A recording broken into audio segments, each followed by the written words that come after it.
Ladies and gentlemen, welcome to the Back Yourself podcast. After going on a 4-month hiatus, because who gives a shit about the NFL, we are back talking the greatest sport on earth, the NRL, back for your annual pre-season review, where we'll be going through everything and anything to do with every single team of the NRL, all 17 teams. Except welcome to my co-host, my brother from another mother. After our long hiatus, because who gives a fuck about the NFL, welcome Chris.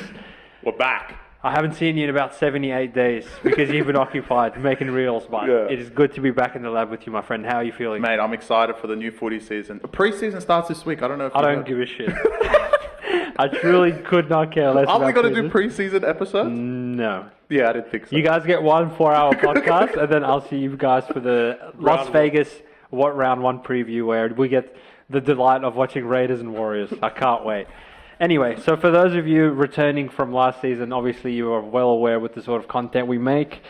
We appreciate your support. We would love to hear from you boys throughout the season, so make sure you're in the comment section, blowing up at us, agreeing with us, whatever the case may be. For those of you that don't know us, maybe Chris is worth giving ourselves a quick introduction to the audience. So I'm Hussein. I have been following the NRL for over a decade. I would say I fell in love with the sport around 2006, 2007.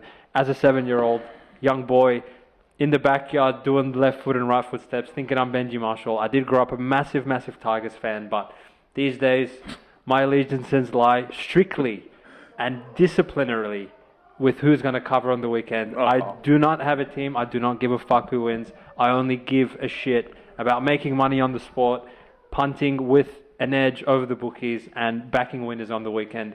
That's pretty much where my allegiances lie. Chris, how about yourself? Yeah, so I have Nespresso coffee every day. I'm Chris. A lot of you guys probably know who I am because I do a day in the life, and hopefully I can continue that when footy season starts. Might be a little different format. I also have grown up watching footy, but I also have been a soccer player as well. And I love the West Tigers as well. Now my allegiances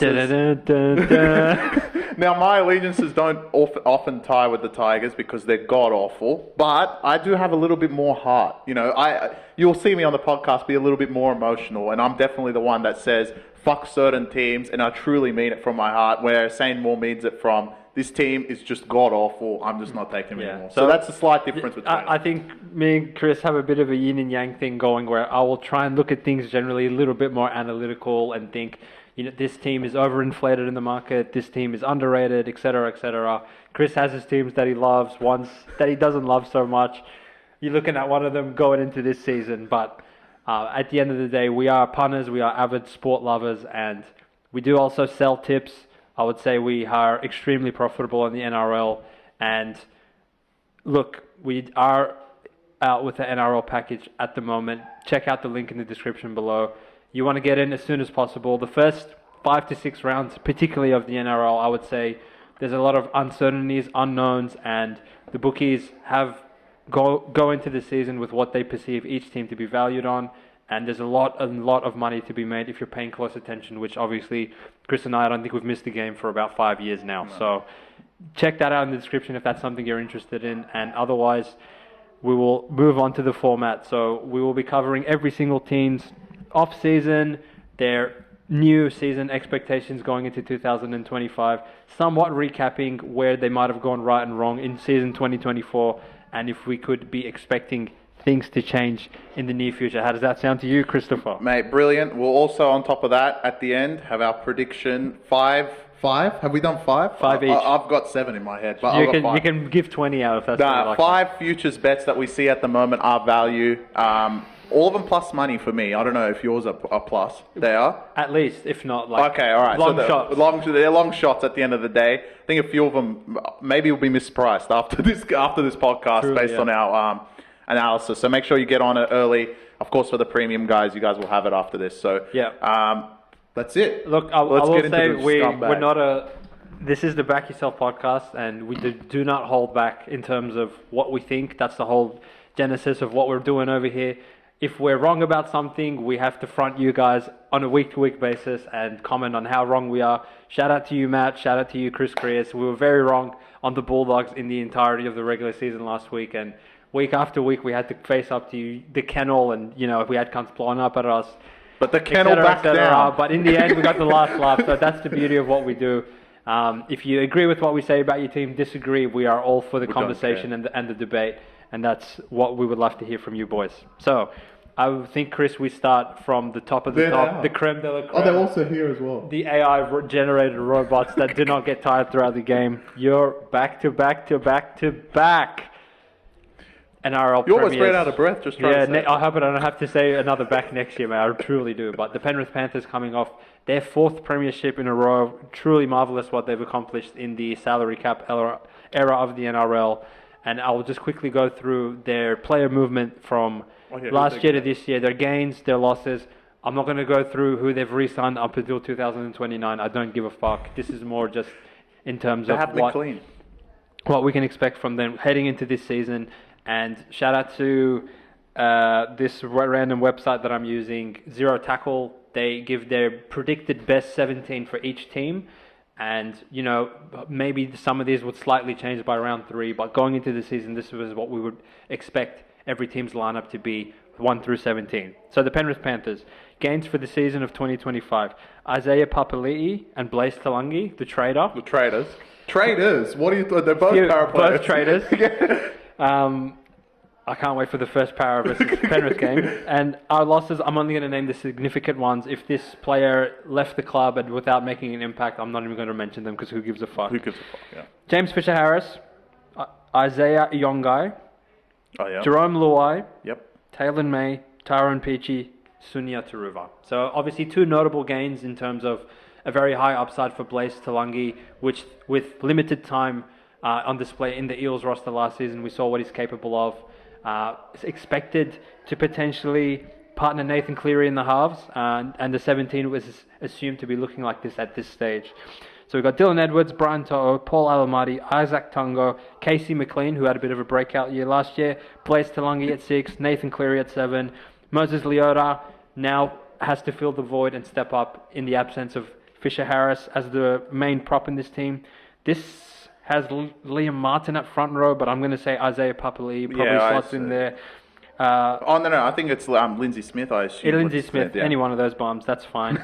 And we've got Scott Sorensen and Isaiah Yeo outside in the second row, and the lock, Mitch Kenny still at 9 on the bench, Liam Henry, Luke Garner, Lindsay Smith, and some other inbred. So what do you think heading into the season, Chris? Is a 5-pit on the cards, or is it over?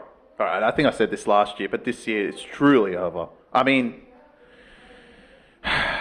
look, the rest of the league needs to fucking wake up. Obviously, they're champions for a reason. Fair enough. And they've done a great job, but this year's losses are way too much. And I actually think the acquisitions of 3 particular teams, which we'll get to pretty early in the podcast because they did well last year, and one of them didn't. But because of their acquisitions, I think they're much better and actually more talented to another level at this moment in time.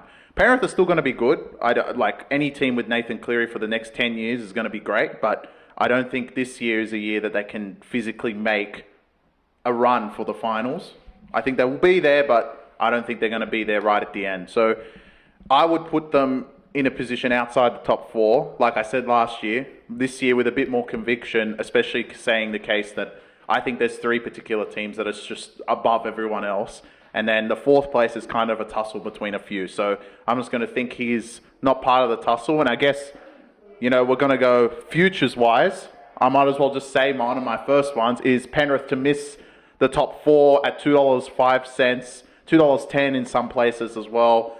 I think they're in a tussle with a lot of teams and a team that has a lot of origin players, even with all the losses. I think Penrith won't make the saviour at New South Wales fullback position now. Correct. So he won't be there. Look, they're going to have Jack Cole and Talangi playing in some of those games, and God help them if Cleary gets injured. I think that bet is something that probably shortened by the time the game starts. So you expect some sort of regression from Penrith that they can't just Is run it out there and possible? murder I don't know. everyone Is it possible? Come the footy finals. Fantastic.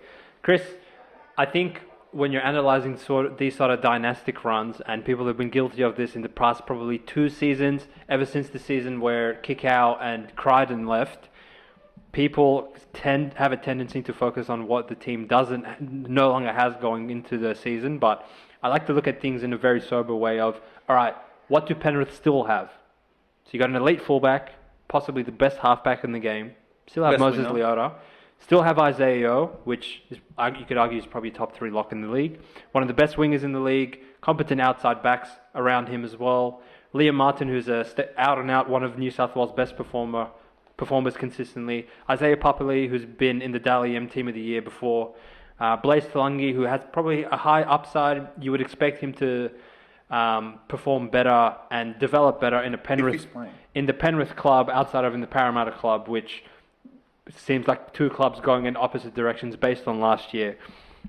So in my mind, okay, if you tell me that this Penrith team come footy finals time is full strength, I still think they are a threat to win it all again, because if you're running out Cleary, Martin, Yeo, Edwards, and To'o, and all these outside backs, and you're keeping the Penrith jersey on them, and you're keeping Ivan Cleary at the helm, there is a possibility of a 5-peat, but I'm going to give them 15% to 20% chance of 5-peat. Wow, you're giving it more than I thought. Yes. I'll give them... Yes, I'll give them a 20% chance. I'll give them 10, not even. Look, at the end of the day, when push comes to shove, these guys are like cockroaches.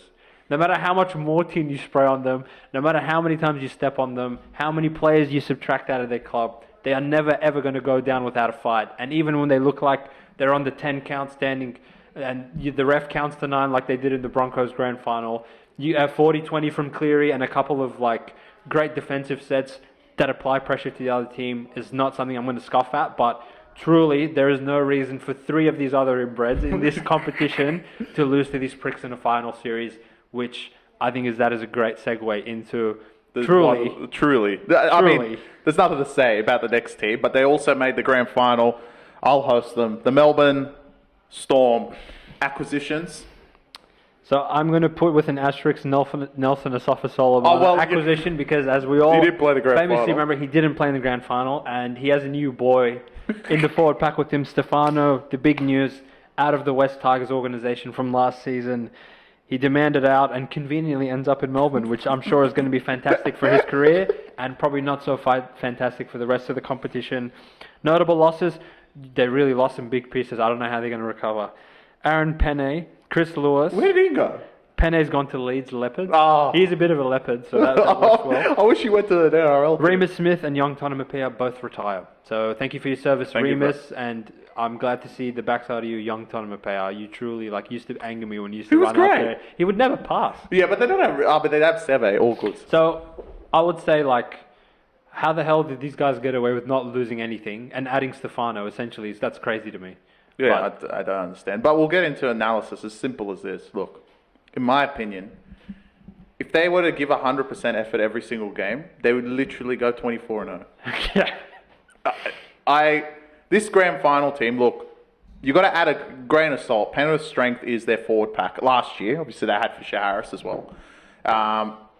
And you didn't have Melbourne's arguably best forward there. Obviously, Katoa had a great year as well, but, I would say Nelson is the spearhead of that forward pack, and he wasn't there in that grand final.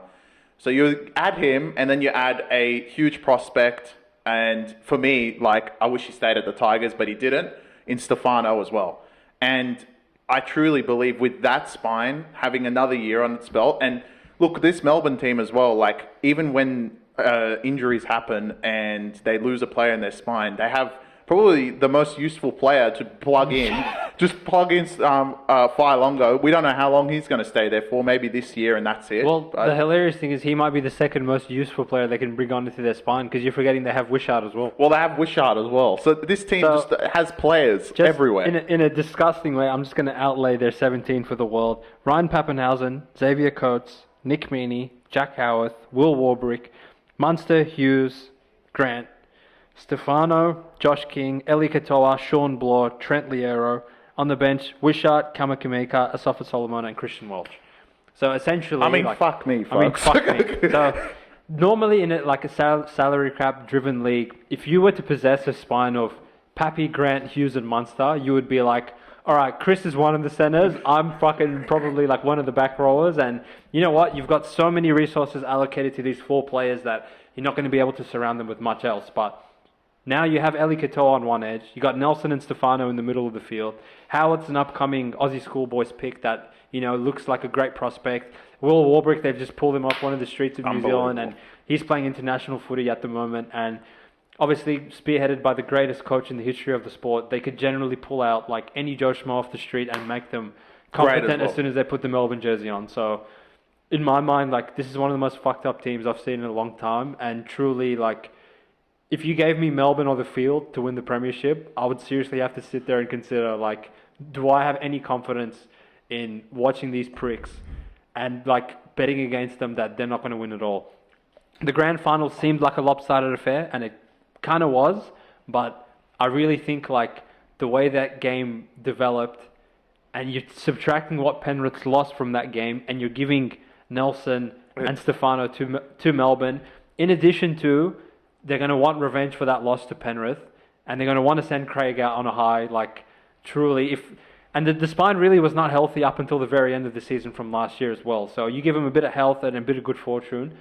Not only do I think they're going to win the Premiership, that's my prediction already. So I'm on the record saying that. That was one of my futures as well. So. One of my futures is Melbourne to make the grand final, $2.20. Okay, that's pretty. I was saying just to win the grand final, $3.90. I think it was sports bet. That is insane. Okay. Yeah, you're getting $4 for essentially they're eschewing to essentially make the prelim no matter what. So to win 2 games from that point, $3.90. I like those odds, but me going a bit more conservative because I do think there is a bit of competition for them who might give them a run for their money. I went a bit of a safer route for you boys because I want to put money in your pockets. But yeah, I truly think you might see one of the record scorelines at some point of this season where I'm envisioning round 21.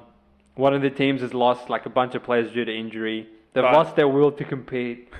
They've lost Tom Dearden, and they're going to Amy Park, and it's just getting all a bit hard for them. And you got Nelson taking the first hit up, and then Warbrick comes in, and then at full time you're going to see 84-0 on the scoreboard. Because this Melbourne team, not only are they talented, not only are they well coached, not only are they disciplined, but they're extremely relentless as well.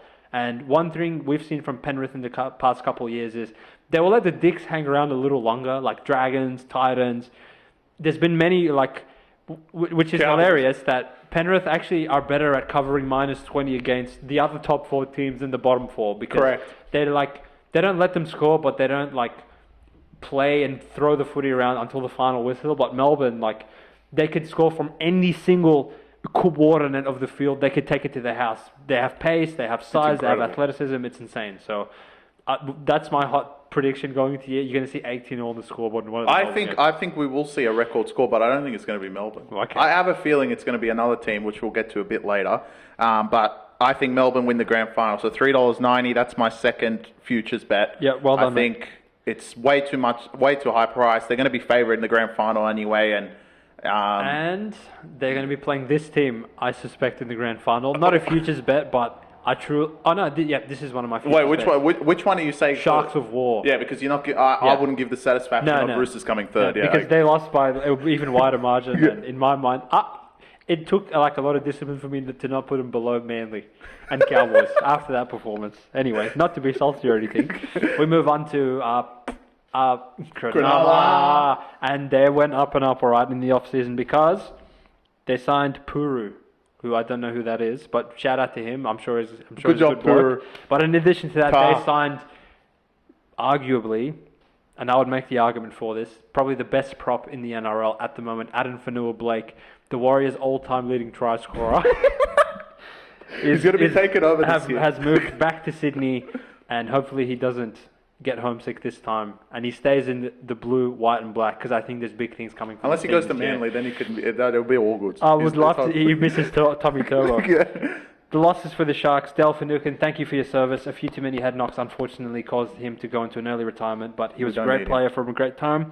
Royce Hunt goes to the Tigers, and Jack Williams goes to the Eels, and I'm not sure I'd consider that a loss. So carrying on to the 17 that the Sharks possess.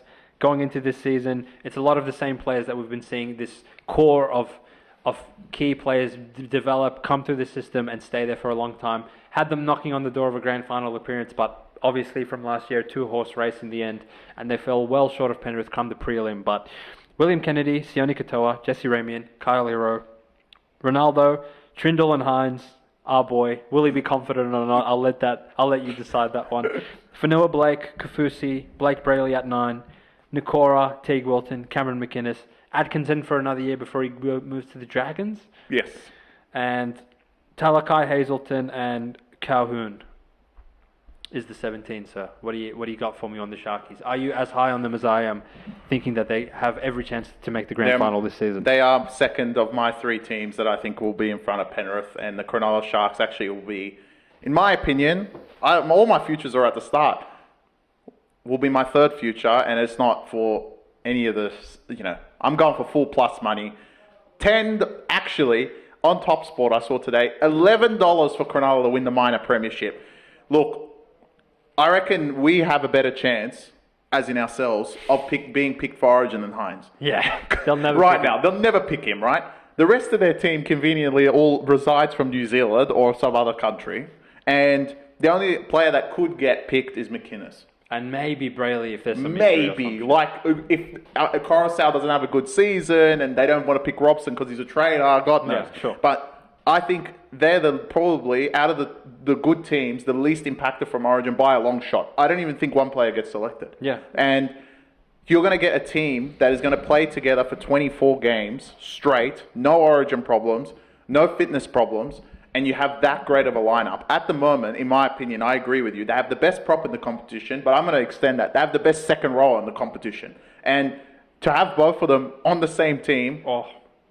Yeah, I know, Hamoli, but it's up there. The way Nikora actually runs the lines, and I can't imagine first receiver being Adam Fanua-Blake and second receiver being Nikora. I mean, the way that they're able to hit the line is something else, but we'll get to that. And then the bench, we know how good they are off the bench, and they don't have to start anymore. They'll take the grit out of the forwards with Fanua-Blake, and then you get Hazelton to come on and score 5 tries.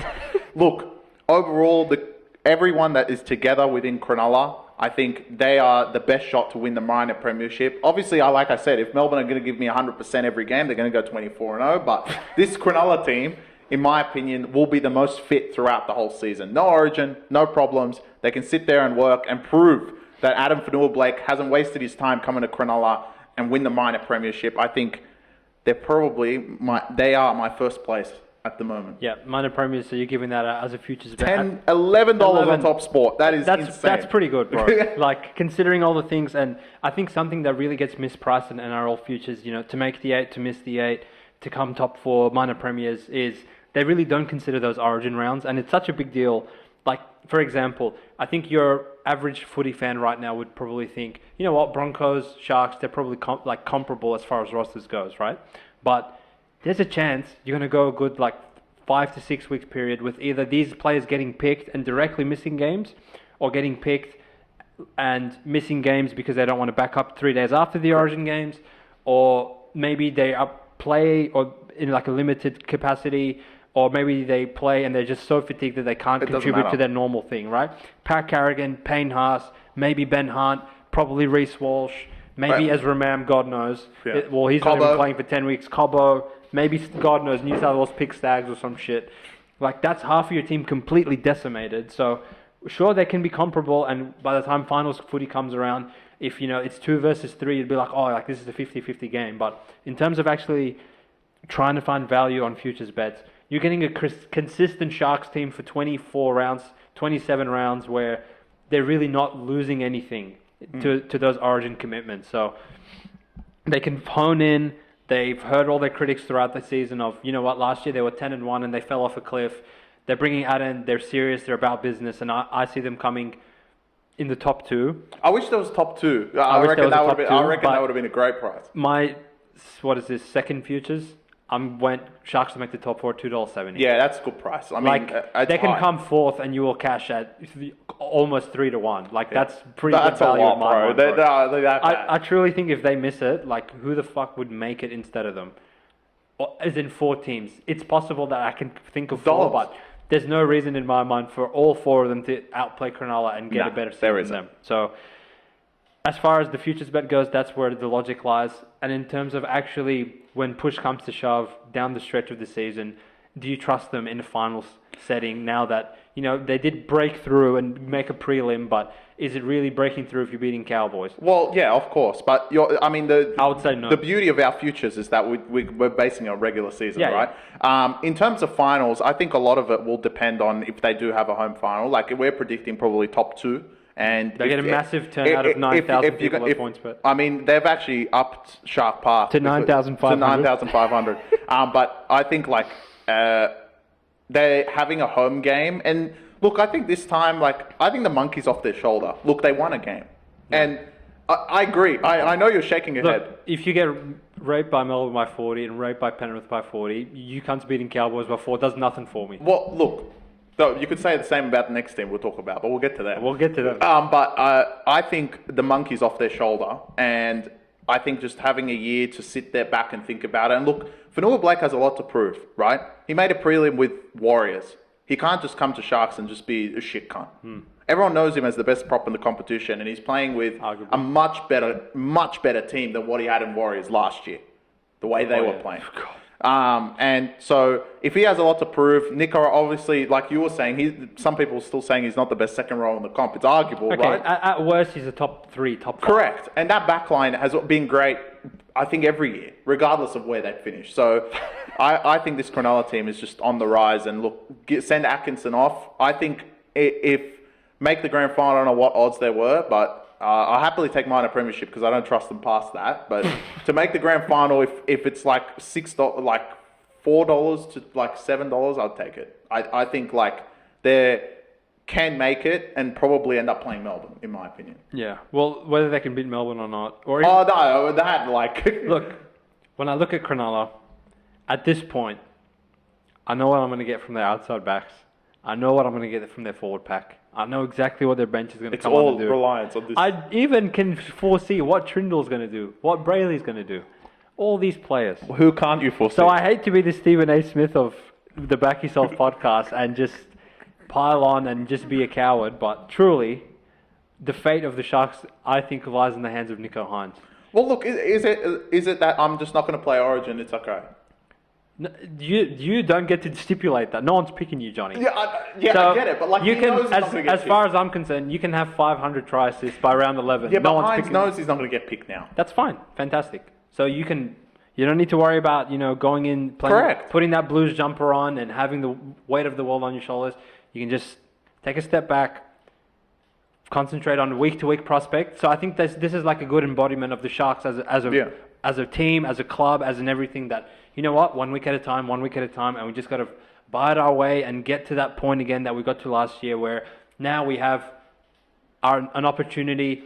Melbourne is a bit stronger, but that's fine. Like, we weren't that close to them. Penrith can take a step back in terms of their roster, and we can position ourselves throughout the regular season to host the final at PointsBet Stadium. That week 2 bye would be absolutely pivotal for them because with these inbreds, I really do not trust them going and winning 4 games. No. Losing that first one would probably take a hit to their confidence, which is... Well, that first one is huge, right? It's huge. Because if they do end up beating Penrith, the league will be like, oh my God, all right, these guys are ready. Or they're set up for the same garbage as the other year. Correct. When they hosted Cowboys, fucked it, and then they just quit the next week. So, do I trust them in a final setting? I trust 16 of their players, that's for sure. Do you trust the 17th? The main one? There's potential. Of course there is. I don't think he's a broken player. I don't think he has some demons in the back of his hand that stops him from performing. I do believe he was playing injured coming off his broken ankle last year, and anyone that's played sport before, like returning from injury, it's never easy, and I feel like he just thrusted himself in there to just get a few reps. He probably would have liked to come back a couple of weeks later, but at the end of the day, he is a confidence-based player, and I truly I need him to have confidence at the end of the season. Go to Vegas confident, mate. Don't worry. Because I know, throughout the season, when they get a roll on teams and can't go to Shark Park, they get massacred by 50. He's going to have the try assists. He's going to put points on the board. And that's fantastic. But this Sharks team, there's phases that teams go through, and they have surpassed all right, we're a consistently good team. We have Craig Fitzgibbon. We're a perennial top 4 threat, or we make it, and then we just get bent over by Melbourne and Penrith year after year. Or even worse, we give up to Cowboys or God knows what. The Roosters one was particularly bad because they had no players by the time they lost to them. Correct. So I'm expecting big things out of the Sharks this season, and if they don't deliver, I'll truly question the Ugans of can you continuously run it back with this inbred? Of course. So that's kind of what I'm thinking. But speaking of teams that went out like chumps in the preliminary finals, cock-a-doodle-doo, the Roosters. Do you just have a sound thing for every single team? I do, and course. I might need a glass of water or maybe a toilet break because I'm going to be going through all the players they lost going into the season 2025. So brace yourself, strap yourselves in. It's going to be a roller coaster. Shout out to you, Nathan Barnes, and let's move on. Yeah. Their gains. This would be nice and easy. Chad Townsend. I would do that as a subtraction by addition, technically, because he's god-awful. And Toby Rodwell, whoever that is. For the losses... That's it. That's all they got. Jesus Christ. For the losses, Michael Jennings. Thank you for your service. Thank you for your service. You got 300 games. I guess.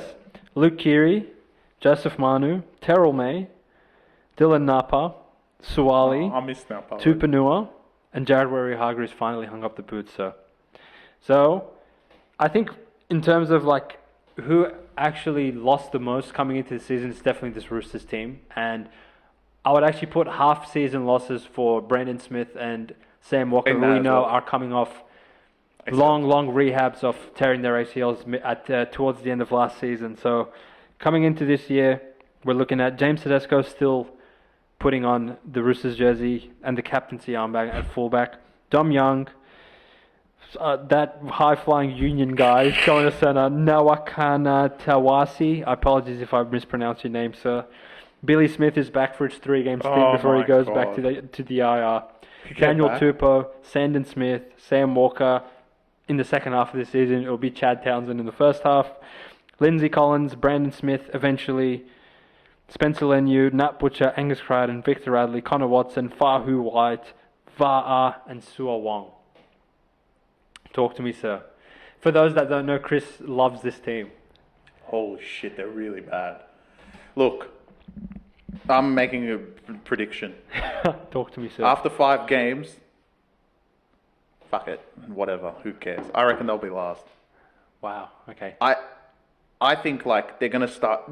Typically, Roosters fans will come at me, but I don't care. Typically, Roosters start awfully, regardless, right? When they have all their When they have everyone. Now, you're running out there with Townsend. I mean... whew, all right. Objectively, let's just take away my emotion that I hate Roosters. It's fine. They have nothing. James Tedesco's a year older. Sandon Smith can't start 5'8" for any other team. Townsend literally got dropped by Clifford. Your forward pack is fantastic, but you've lost Terrell May, you've lost Hargreaves, and who's playing hooker? Connor Watson, or whoever was there. New South Wales royalty. The New South Wales royalty. Their back line, you can't replace Manu and Suwali, I get it, but you've replaced them with objectively nothing. And you don't rate Billy Smith? No. Look, their team total I think is 11. I don't know how they're going to get to that. I think this might be their worst season for a while. Okay. Because they might be 2 or 3-9 by the time they come back. The reinforcements come back. Yeah. And in typical Roosters, they will lose 4 players by the time those 2 come back. Exactly. And on top of that, bro, why would Brandon Smith even think about coming back even a second earlier than he needs to? They don't even want him. And Sam Walker, for him to come back means, oh yeah, I'm fully healthy, because he's going to get killed every game. So, whew, this Roosters team... Can they hold the fort until those 2 players come back? No. And once they do, will they be any good when those 2 players come back? They might be good. I think Sam Walker is their best offensive player. I said this last year, but everyone's like, it's James. But he is. But, I'm just worried about the first 12 games. I think, they're going to get hammered for 12 matches. All right. My third Especially futures bet for the season. Miss I've the got 4. Roosters to miss The 8? the 8 at $1.90. $2 in some spots. Shop around, fellas. Shop around. Is that it? Do I think they'll come third last? No. I said 5 games. I got them closer to 10. I think Robbo can make a lot of things work with a shitter roster. Oh, you believe in Robbo? That's the first. I believe in him with a shitter roster. I think if you give him all the talent in the world... He gives up. he is he kind of lets the inmates run the asylum at some stages. And Fair enough. I can understand, from a player's perspective, why they would die for Robbo in terms of no matter what degeneracy these guys do, what Yeah. suspensions, what stupidity, sin bin, whatever the fuck, he always defends them blindly. Even when they're clearly wrong, he defends them. So that's one factor of why the players would be invested in playing for him. But the other factor is they are consistently ranked last in penalties given. They are consistently ranked last in errors. They are consistently awful, absolutely awful against Melbourne and Penrith. What's the stat now? 1-23 in their last 24 games. And these cunts don't even cover. Like, they don't even cover big spreads. You know, it's not like, oh, fuck, Roosters almost got them. Surely they lost could by beat 4. Penrith this year at some point. Well, Actually, they have no players. they have no players, right? So I think there's enough talent there and enough of a commitment to the jersey and enough expectations within the organisation that you aren't allowed to just mail it in and I think quit they on the can. season. So that's one way of looking at it. And again, my thought process of I look at what teams have, not what they don't. All right, still have James. Okay. You still have Lindsay Collins. You still have Spencer. Yep. You still have Angus Crichton, the best second row to ever put Yeah, a pair Bradley. of boots on. You We'll still see have Radley if he for survives. the foreseeable future. We'll check back in round 3. Is that an international / origin level forward pack? Yes, it is. Will a lot of teams... Would Ricky Stewart give up his kidney to get that forward pack? Yeah, he probably would. Maybe not Ricky Stewart. Maybe Dragons. Like, Dragons, let's say yeah, Flanagan. okay. Like, would he give up the Molo triplets to get that Yeah, forward he pack? would. Absolutely. Well, he their would. 4-pack's gone. You'll get through the lineup. Don't worry. It's good. Yeah. So I'm never going to just poo-poo a team with that level of talent and that level of expectation, but will they lose hope throughout the season, particularly with their god-awful draw to start the year where they play Penrith, Broncos, Melbourne, all like consecutively?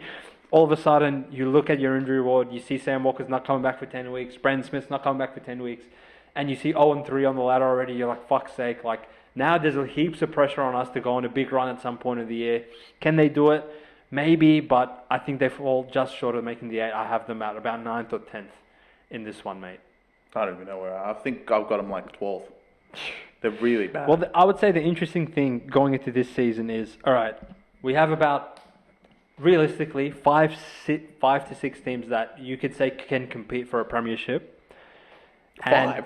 I'd say 5. all right. Possibly 5, Yeah. right? And everybody below them is at least competent. There is Correct. no, at least on paper, standout, pitiful, Knights are going to win their 3rd straight wooden spoon, or Tigers are going to win their 3rd straight wooden spoon. Everyone is somewhat decent, so I think there's going to be a lot of variance in between that 7 to 14 range of, you know what, 1 win or 1 loss throughout the season is actually going to make a massive deal. Well, in terms of the ladder. I've said this since I first started looking at the numbers. It's easier to pick the premiership winner than who's going to come last. Yeah. Well, they're going to... Mate, this audience is going to This audience will figure it out. No. They're going to be wanting a wooden spoon. Don't worry, I got some that. stage. I got it. But what I'm saying is, it's probably more difficult to do that right now. I think the premiership's within the teams of 4.5. I would say. Don't worry, I'll tell you exactly who's going to get the spoon. Okay. Well, I know who is going to. We can move on to them now if you'd like. No, they're next. Yeah. No. Yeehaw! No. Well, we got hammered. No, they didn't. They fought back valiantly in the second half. Oh yeah. After that. All right. Let's go with Cowboys. Yes, the mighty North Queensland Cowboys, my personal favourite team, and there's a little bit of player movement. So, again, in the subtraction by addition column, they did get John Bateman, believe it or not, who quit on the Tigers, and now he's going to go probably quit on the Cowboys. Holy so shit, he's there. so bad. Carl Lawton from Manly is going to go there, and He's back. But see, they tricked him. They told him Turbo's. They told him Turbo's coming with you, and he still hasn't seen him at training, so he's confused. There's Kyle O'Donnell, which who cares, and Jackson Paulo also is a part of the trickery from Manly. Jackson Paul, the South guy. Yeah. The whole bunch. He's there to replace Felt. But that's probably. good. Myers might get more minutes. Don't talk to me about Myers. Moving on to the losses. Carl Felt, thank you for your service, mate. I think the all-time leading try scorer for the North Queensland Cowboys. Scored arguably one of the most important tries in the NRL history. Over. We will miss you, sir. Fini Fuliaki is lost. Krzyzewski has gone back to Russia. Holmes is off to the Saints, as we all know. Krzyzewski went to Broncos. Yeah. Jermaine Tanu retired, which was one of the back. He's gone, yeah. Unfortunate. What's the point? Rupture of an Achilles, so you will be missed. And Chad Townsend is off to captain the Sydney Roosters. Well, you can add out, which is a shame, but it's an injury. Helium Luki is also out for the year as well. What happened to He hell? did his ACL. I'm sorry to hear. Yeah. So that's another big loss in the casualty ward. So we're looking at the best 17 that these guys can put out there. Scott Drinkwater, Taolungi, Vilea, my personal favourite player. Labert's back, Braden Burns. You seriously can't run him out there, Cowboys. Get it together, Todd Payton. Dearden, Clifford, they thought that was a good idea. Griffin Neem starting now, ascending player with Cohen Hess back from the dead. Oh, he's back. He's back. That's good. Reece Robson is there for 12 months. Will he be a Rooster by mid-May? We'll have to wait and see. John Bateman, wow, you're starting him. Wow.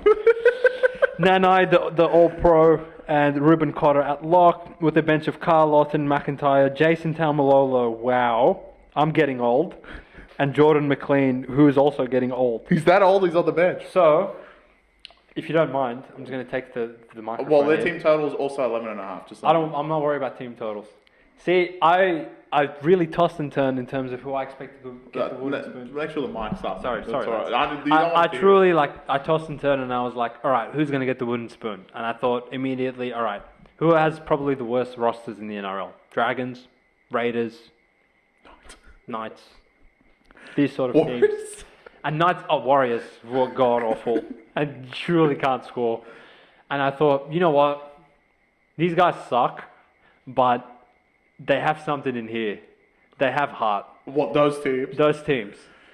Dragons, I know they're awful. But they have Raiders, heart. I know they're awful. But they're led by Ricky Stewart and they're led by Shane Flanagan. And, you know, grand finalist / premiership winning coaches, I can never disrespect them by saying your team's going to come dead last.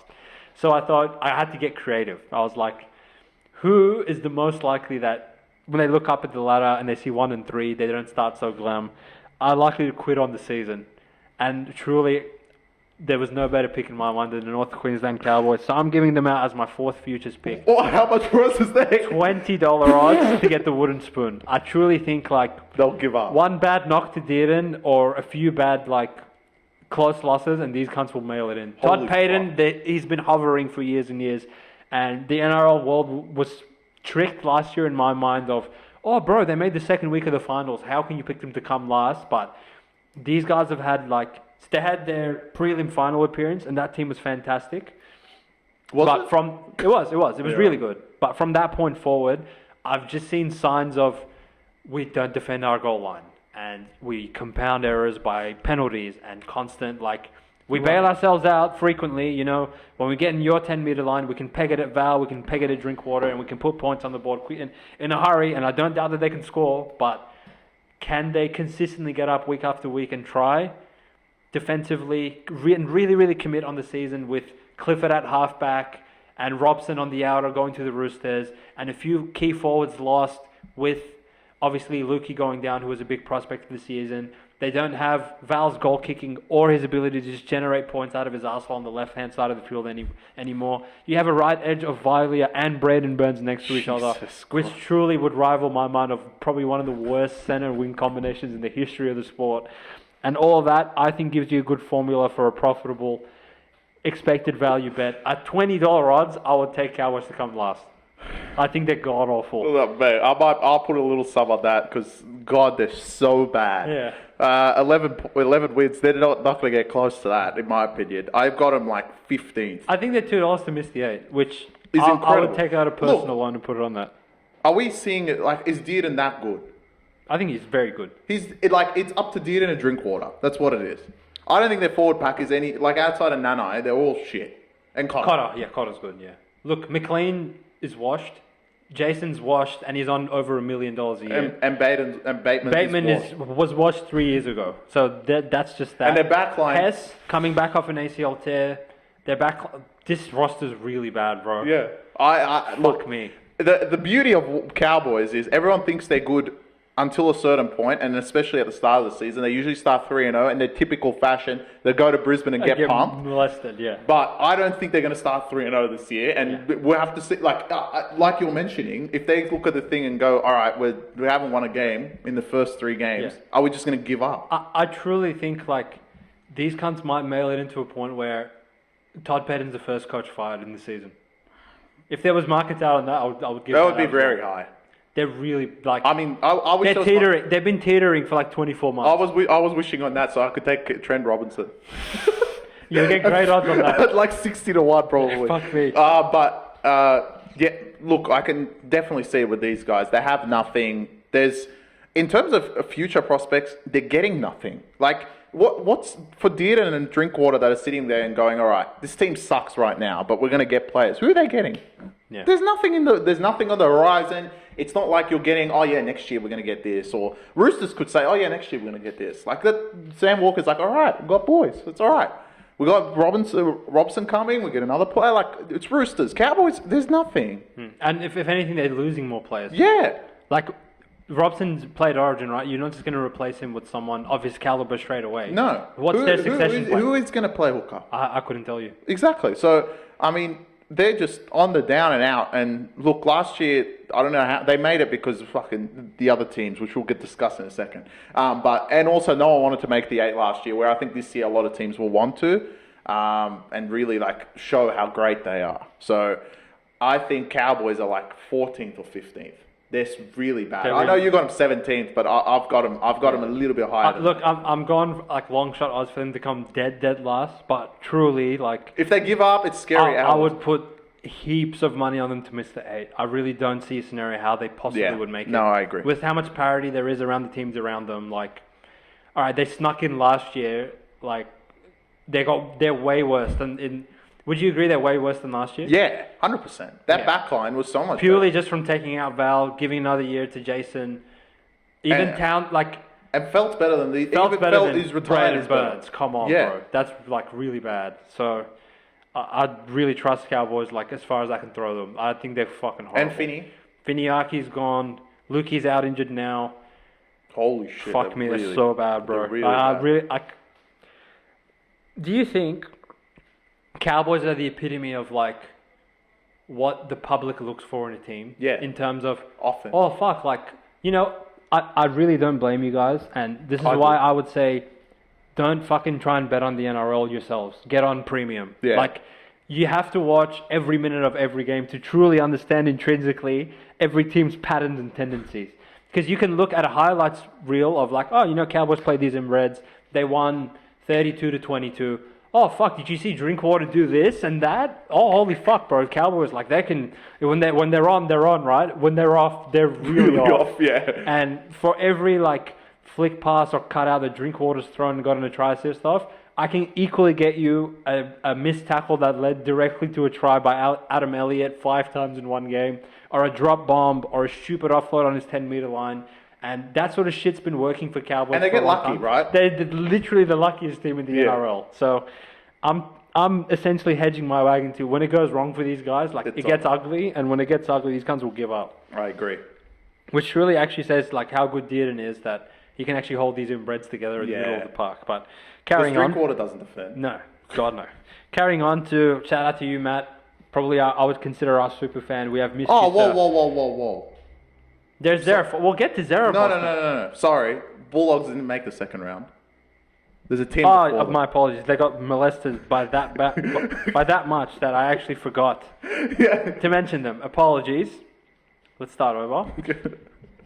I can't make a seagull noise, so we'll just carry on. The Manly Seagulls, look, they had a great year. I think they shocked a lot of people. Started off slow. Turbo went down. The narrative was they're going to quit without Turbo like every other year. I came out and defended them in Magic Round. I said, no, this is not the Manly Seagulls of old. They're going to compete. Chris was banging the door for them for about 10 weeks saying they're a dark horse, they're better than Bulldogs, blah, blah, blah. A lot of pushback. I think eventually... I got the last laugh. You got the last they didn't laugh. beat Roosters. However, a massive L taken to the hands of the Sydney Roosters, who can front run at the best of them on their day.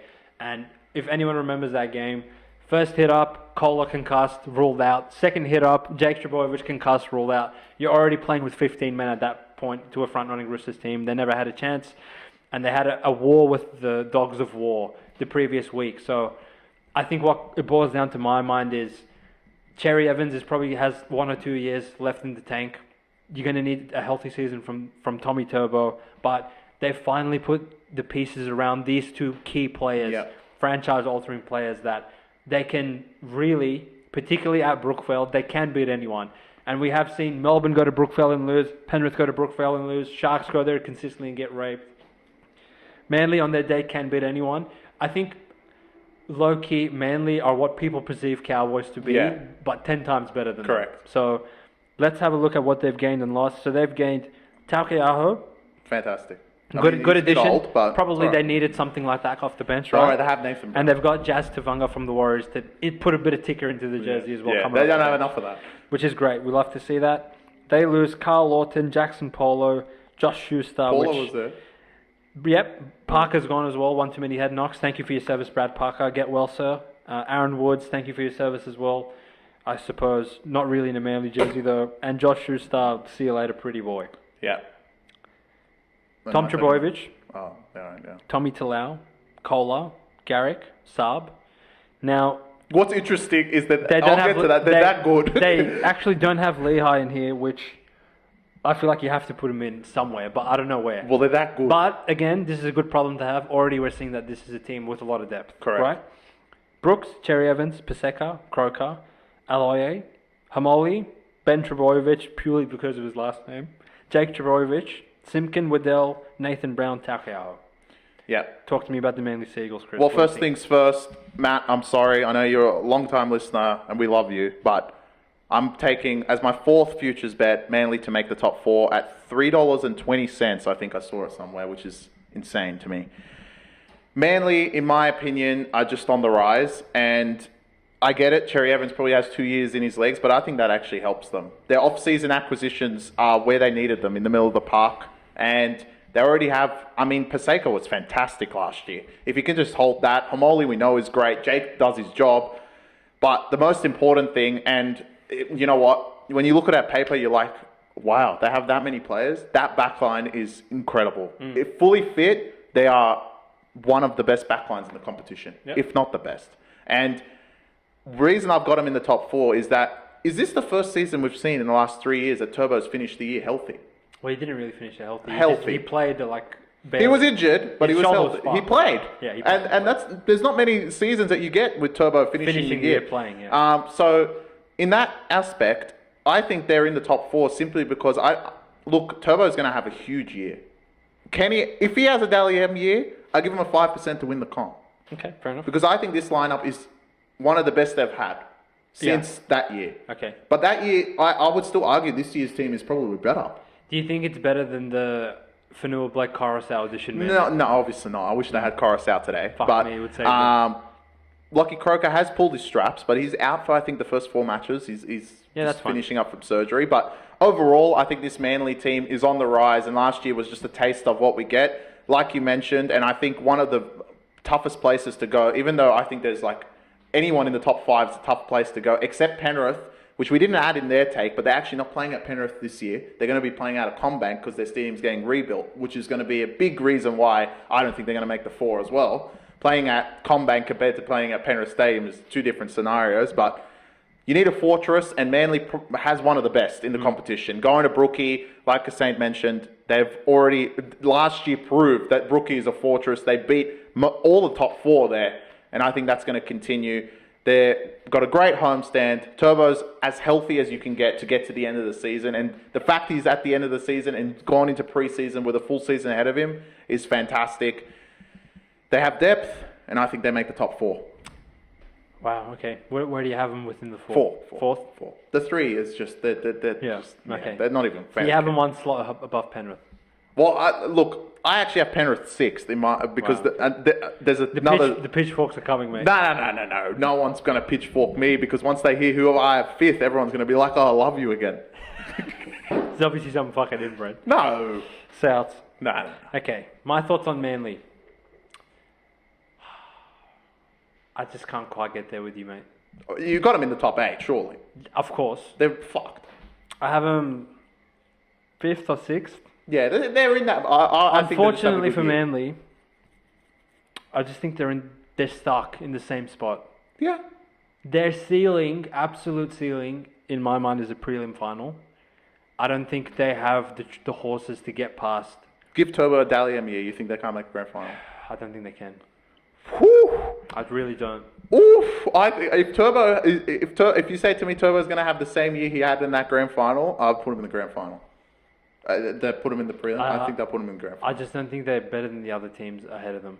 I think he's like, I mean, if he has a down, he's the best fullback. Don't get me wrong. Turbo, like, fully fit and firing is probably like on a short list with probably Cleary and let's say Munster when he was in his prime as like probably the best player in the competition, right? So I'm not scoffing at Turbo, but I don't know what it is with Manly, man. Like, I love them. I think they're dangerous. They can beat anyone on their day, but can they go on a stretch of beating Brisbane and then beating Sharks and then beating Melbourne? I just don't see it. Well, that's why I've got them in the top 4. They need to win one game, right?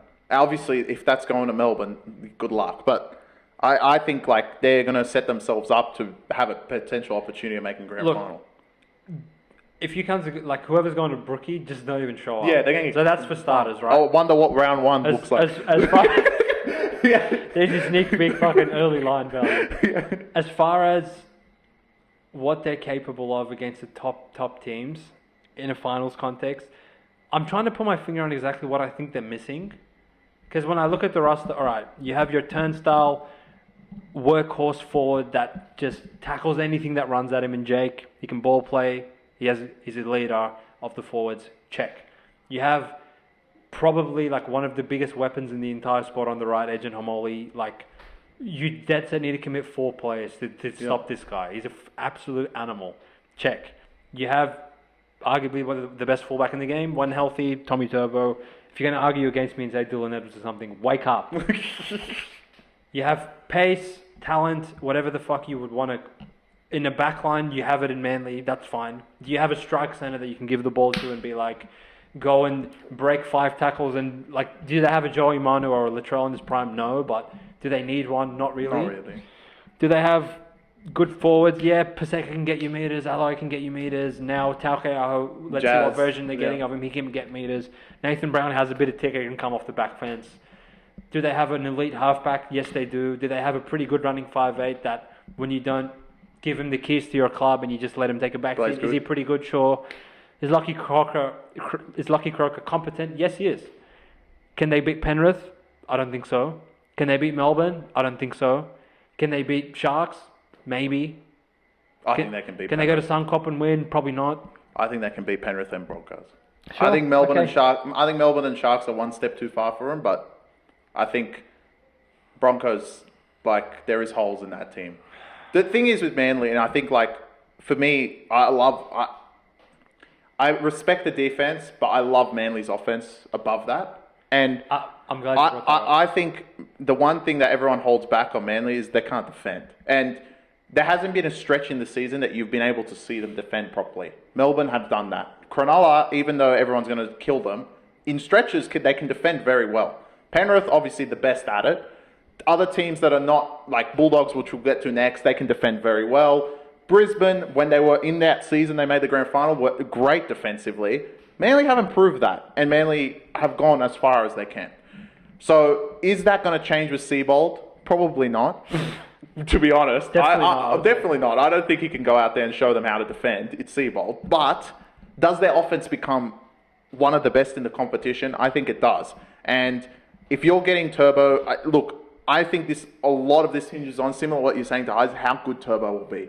If Turbo is going to be, half injured, in and out, not really there, sure, I think I agree with you. But if Turbo is going to tell me he's going to play all 24 games for Manly at fullback, I wouldn't want to be in front of that because I think this Manly team's insane. I respect it, but yeah, I think you just actually articulated for me why I don't believe in them on the biggest stage. Do I think they're a great team?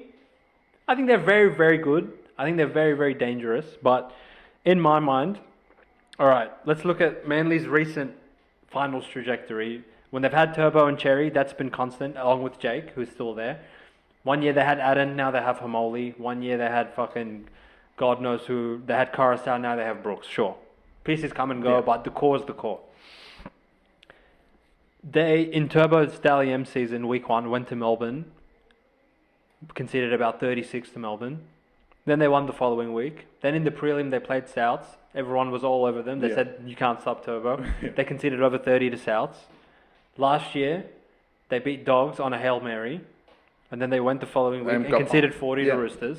So consistently, you're seeing that they're not able to cover up for their defensive deficiencies. And when it comes to it at the end of the season, this is like, all right, maybe you get lucky and you beat fucking Brisbane 30 to 24, right?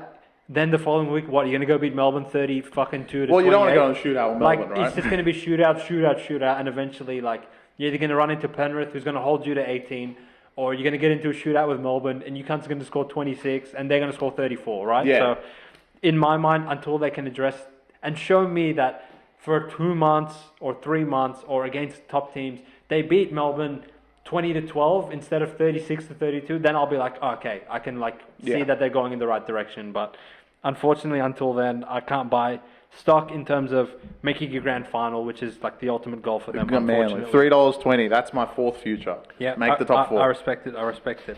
Moving on. Now you can go to Matt's now I can team. truly laugh. No, Dogs are next. Okay, we'll go to Dogs. Shout out to you, Matt. Shout out to you, Chris. We appreciate all the support you boys showed it last season, and maybe it will be a little bit less of a back and forth affair between us this season, because going into the season, we know Dogs are supposed to be decent. Now they have expectation. Now they have hope, you could even say. Yeah. But carrying on, the mighty Bulldogs, the Kennel. Have they signed anyone? They've signed everyone. They signed Stephen Crichton. They don't need to make another signing for the next 20 years. That's what I'm saying. Have they signed anyone? Other than Leo They Thompson? have signed Taj Anand, whoever that is, Matt Arthur, Schindler's List from Raiders. Apparently he's starting. And so essentially they've signed nothing. I thought they signed Tuala as well. It's my point from one something. Fuck, apologies, ladies and gentlemen. I was going through Knights. I got so excited to talk about Knights. All right, we'll talk about Dogs. They signed Tom Amon, Marcelo Montoya. He returns to the Kennel where he belongs. Nari Tuala, which random. I've got a point with him for the next team. And Tupanua, who has come over from the Sydney. Oh, yeah, well, he's the center of the year. Yeah. Sure. So, who have they lost? Mr. I didn't do it, sir, I'm innocent. Josh Adokar, the Fox. Mr. Come on, Sir Arthur, you can't bring him off the bench. Harrison Edwards. Oh, yeah. Farmer's truly retired. Thank you for your service. Thank you for your service. Sure. Patolo, Perham, Skelton. Oh, they got rid of Parham. Oh. Yeah. Remember when he used to start fullback? We could play who he played for. You can tell me where you think Perham went. You'll never guess it. Is it overseas? No, he's in the NRL. We'll get. Nice. Who else is going to sign him? Their team's coming up. Skelton and Tedavano, who retired. Thank you for your service. The Bulldogs, destined for greatness, as we've been told by the Kennel. Will they achieve it this year, Chris? No. They're in the 8. You thought about that one long and hard. They're in the 8. They're in the 8. Sorry, Matt. They're just in the 8. I don't think they make the 4. Reason for this is, you know what? This is get my clip from talking about Sharks last year and just copy it across. You're 1 year too early. And your forward pack needs to mature a little bit more. Last year, when it got going tough, your forwards in particular, didn't play great. That first Manly game was a shock to everyone's system. Everyone was like, Dogs are going to win this. Manly went there and wiped the floor. The next week was even worse when you got hammered by Cowboys, who literally said it's a hit and run and had a flight booked to get out of the place literally 20 minutes or 40 minutes after the game or something stupid like that. So, in my opinion, you need that forward presence. Leo Thompson is that, and you're not getting him till next year. The Dogs need 1 more year to mature. Is it Sexton? Is it another player that you need to play in the halves? Is it the back line? Is it good enough to get you enough points on the board? Is the forward pack able to just do everything it's supposed to do like it did the year before? Is Kurt Mann that level? Is Reid Marnie got that dog in him for another year? I think they're just 1 year too early. I've got them in the 8. They probably win one finals game this time around, but I can't take them further than that. Yeah, that's it. So you see them roughly about where they were last year? Yeah, 7th, 8th, something like that. I agree with you. Yeah. I don't think you can make that much more ground based on your personnel. Yeah. So when I look at the roster, I see a spine of Connor Tracy, talented, overachieving sort of player. Still there. Talented, overachieving sort of player. Reid Marnie, talented, you know what you're going to get out of him. Matt Burton, good player. Definitely good player. Played very good last year. Had a good year. Good running 5'8", good kicking game. Sexton. Overachiever. Yeah. Which is kind of the epitome of this Bulldogs team, which I think was what we struggled with so much last year in terms of being like, oh, you know what, these guys are actually pretty good. Yeah. Did the kennel run away with the narrative and award them the fucking minor premiership, the state of origin shield, the fucking everything known to mankind, the World Cup, A little bit. the World Club Series, the World Cup, everything, the Dally M Centre of the Year, the fucking Prime Minister candidacy, sure, pump the brakes a little bit. But are they pretty good? Yeah, they are pretty good. Do they have what it takes to take it a few steps further? Make the top 4, make a prelim? I would say no. But for you Bulldogs fans, before you start getting like, you lay off your keyboard. I'm not finished talking yet, all right? I think there's reinforcements coming in the next 12 months to 24 months. Yeah, that's why I'm there, yeah. I think Gus is pulling the strings like a fucking mastermind in the background. And at this point, look, we came into last year laughing, like, wow, you're really starting Hutchison and Taff. And we were justified in saying that. And I think Gus agreed with us because come round 8, it wasn't Hutchison or Taff anymore. And the wins just started fucking piling up week after week. So am I at a point where I know better than to question Gus in terms of how he runs a club and a roster and a salary cap and all these things? No, he definitely knows what he's doing. He showed it in Penrith. He's completely turned the Bulldogs around from the dumpster fire he was when he got to the club. And they're on the up and up. Do they have the personnel to really compete for a premiership this year? No. Will they creep up on teams like they did last year? No.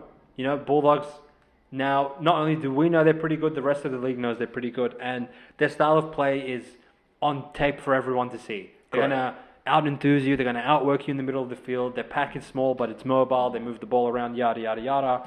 I think teams will be a bit more prepared for them this season. They won't creep up on as many teams. I have them coming about 8th. I think they sneak in and they're one and done again, in my opinion. You don't think they win one? I don't think they win one. I think they'll win one. But I don't think they win one, personally. We'll have to see how that goes. But yeah, that's our spiel on Dogs. That's nothing about round 1. Now, Their spread's way too I jumped the gun and I was too excited for these. All right, this is where the inbreds start. Knights, Get ready. You were a true candidate for wooden spoon in my mind because one injury to Kalen and you guys will come dead last.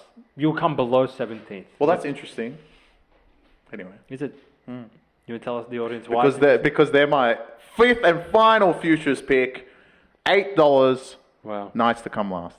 Yeah, fair enough. What's that analysis based on, bro? I'll tell you my analysis. Other than Kalen getting injured, I'm telling you, Adam O'Brien will be fired.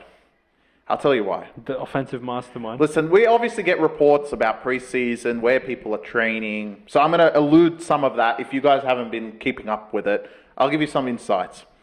Fletcher Sharp has been training at 5'8", which in my... No. You and Brad. Just wait. I'll tell you, it gets worse. He's been training at 5'8" next to Hastings. A lot of people are saying he will start 5'8". Oh, the same Hastings that he decided to drop at the end of last season. He will start 5'8" and fuck Cogger and fuck Gamble off, and that will be your halves pairing. Now, Adam O'Brien, we've said this on the podcast before, when he takes too long to think, he fucks it up. And we don't need him thinking that much. So this is his advanced thinking. He thought it'd be a good idea to move a winger to a 5'8" position, which hasn't been done. I don't know who's done that. Regardless. No one's successful. Regardless. To add insult to injury and double down on his stupidity, he sold his backup winger. Tuala's gone. So, I think your boy might be starting wing on a week-to-week basis. You can confirm me on that, because I think on their thing they'll have Fletcher Sharp there. But I believe Mapapalangi might be there on a consistent basis. So, look, if Kayla goes down, I truly think Knights will come last, and that's my 5th and final bet. Knights, look, they're a bunch of quitters at the end of the day. They're not, though. They quit. They're not. On top of that, Leo goes next year. You lost Daniel Saifidi for nothing, yeah. As far as I'm concerned. You still have literally 2 state of origin centers, and that's it. Your forward pack, also the reports Pierce Paul starting off the bench because he wants out. This Knights team is a disaster. Absolute disaster. I've got him last. Free Kalen, bro. He deserves better than this. I agree. All right. Ins for the Knights. Matty Arthur. Who? Taj Anand. I don't even know who that is. James Schindler and Tal Kamo. Oh, yeah, he was playing wing. So they truly have nothing. Gaming. Schindler played wing. They're losing David Armstrong, Jed Cartwright, Tom Jenkins. He had a good run. Miles Martin, Fletcher Myers, I already know he left. Daniel Saifidi, Yep. and Nanari Tuala. So, off the bat, a lot more losses than gains. Yeah. I think Daniel Saifidi was a spearhead of that forward pack, so he's gone. They kept his brother, though, fair play, but Yeah. as currently constructed, Kalen Ponga, Marju, Best, Gagai, you like what you hear so far, it's pretty encouraging. Fletcher Sharp, I'll say Mapa Palangi for now. Yeah. Let's say Sharp and Hastings, but they have Gamble and Crossland. So, like, there's endless options, but at the end of the day, they're all shit as each other. Oh, yeah, Crossland. There's Where is Crossland he as playing? well. So, this is assuming that you got Thompson and Jacob Saifidi at the front row with Jaden Braley back at 9, which he was healthy at the end of last year, but this guy was convinced that Crossland was the answer. So that's fantastic. Holy. Frizzell, Pierce Paul, Adam Elliott, Jack Cogger, Dylan Lucas, Brody Jones, Matty Croker. So it's just a fucking disaster with these cunts. And there's so many holes that Kalen fills in for this team that truly, if you take him away, these guys, like, I can't even imagine who would go to fullback. Think about it. Sharp. So Sharp is going to go from 5'8" to fullback. So who's going to go to 5'8"? One of the four dicks. One of the four. Yeah, look, Adam O'Brien, he genuinely owes half his salary to Kalen. And the forward pack is respectable, in my mind. Literally, when you go through all the other When teams. you lose Leo, it's worse. When you go through all the teams, I actually think they're one of the worst forward packs. All right, Frizzell, he's 50. Pierce Paul's pretty good, but he wants out apparently. What is he homesick? Yeah. Convenient. He'll be in Penrith 2 years from now. We'll see how homesick he is. Jacob Saifidi, he's played Origin. Frizzell, we said he's Leo. 70. Leo. Adam Elliott. It's not bad. It's not good. It's not good, I but it's feel not like bad. You look at some of the teams, you'll be like, these guys are better. They're essentially a team constructed of one super mega star fullback and two centers. Yeah. So, are they the worst roster in the league? No. Do they have one of the biggest inbreds of a head coach in the league? Absolutely. Oh, yeah. Are they intrinsically incapable of scoring? Yeah. Yeah, yeah. And not like what truly pisses me off about this Knights team is they run their show 50% of the time as if they have a superstar at fullback, and the other 50% of the time it's like they may as well have Leo Thompson Well, it's at Adam fullback. O'Brien. You don't know what you're going to get out of him. It baffles me sometimes.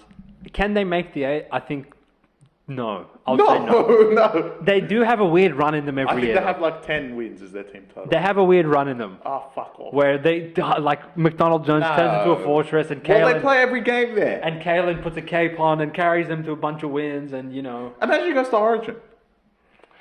Well, for Knights fans, like, you better hope fucking Walsh. Reece gets picked and Reece is healthy because, like, if you lose Kalen, it's an absolute train wreck from there. But Last, $8, take it. so you think they'll definitely miss the 8? Last. I think they'll miss the 8. I think they're not even close. They're They're not even so close. bad. And they'll quit on Adam O'Brien too. They'll like quit. that. They'll quit on him. Yeah. Like Kalen's not the most durable player either. So Yeah. touch wood, he's healthy for their sake, and like all the Knights. Oh fans yeah, watching. if he gets a head knock, bro. They're actually hard to watch. Yeah. Like as far as box office goes, and just the way the team functions. Like when Kalen's not there, it's like, all right, there's a play the ball.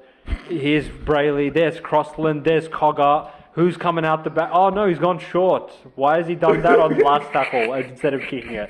That's what Knights degenerate into, and that's really not something I want to watch week after week with these inbreds. All right. But they do have a run in them at every. You got to pick the 5-week stretch where they cover any line. Sounds you like can another find. team that's happening in the NBA at the Moving moment. on. Except they've got the 10. All right, now it's time Moving for the on, inbreds. shout out to you, Charles Kroon. You better be watching, my boy. The Canberra Raiders of War, the Milk, the team that never says never. And regardless of how devoid of talent they are, they will keep trying.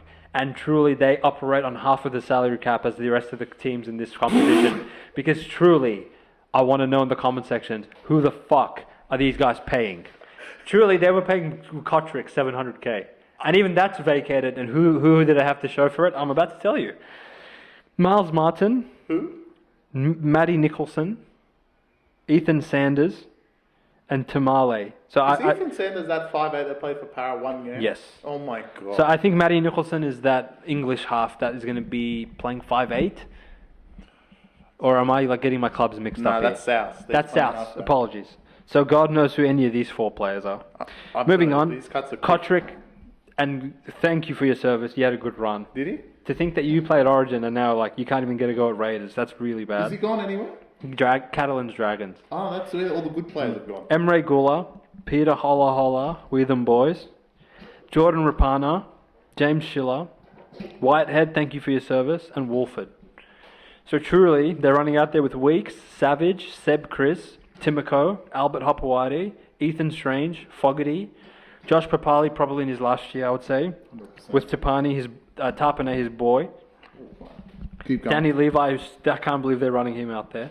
Husking, Hudson Young, Morgan Smithies, which truly hurts me.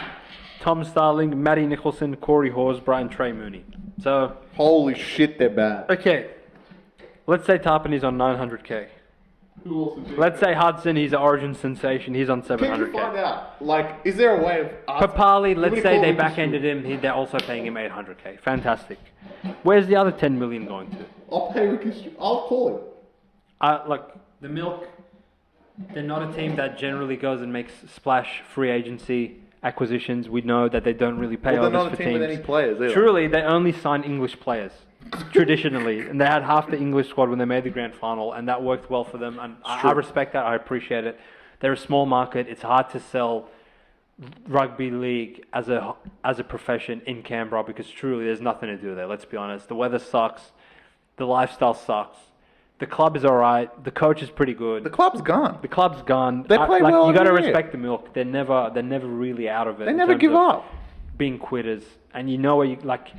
They rise to the occasion occasionally, and they can put a big performance in and spring a big win against a top tier team. But truly, like, is there a worse spine? I'll get to Warriors. We can have that debate, but fuck me, boys. Like Danny Levi, Ethan Holy Strange. shit. They kept him. Fogarty and Weeks. Is there another club? Is there 3 other clubs that Weeks would start at fullback for in the league?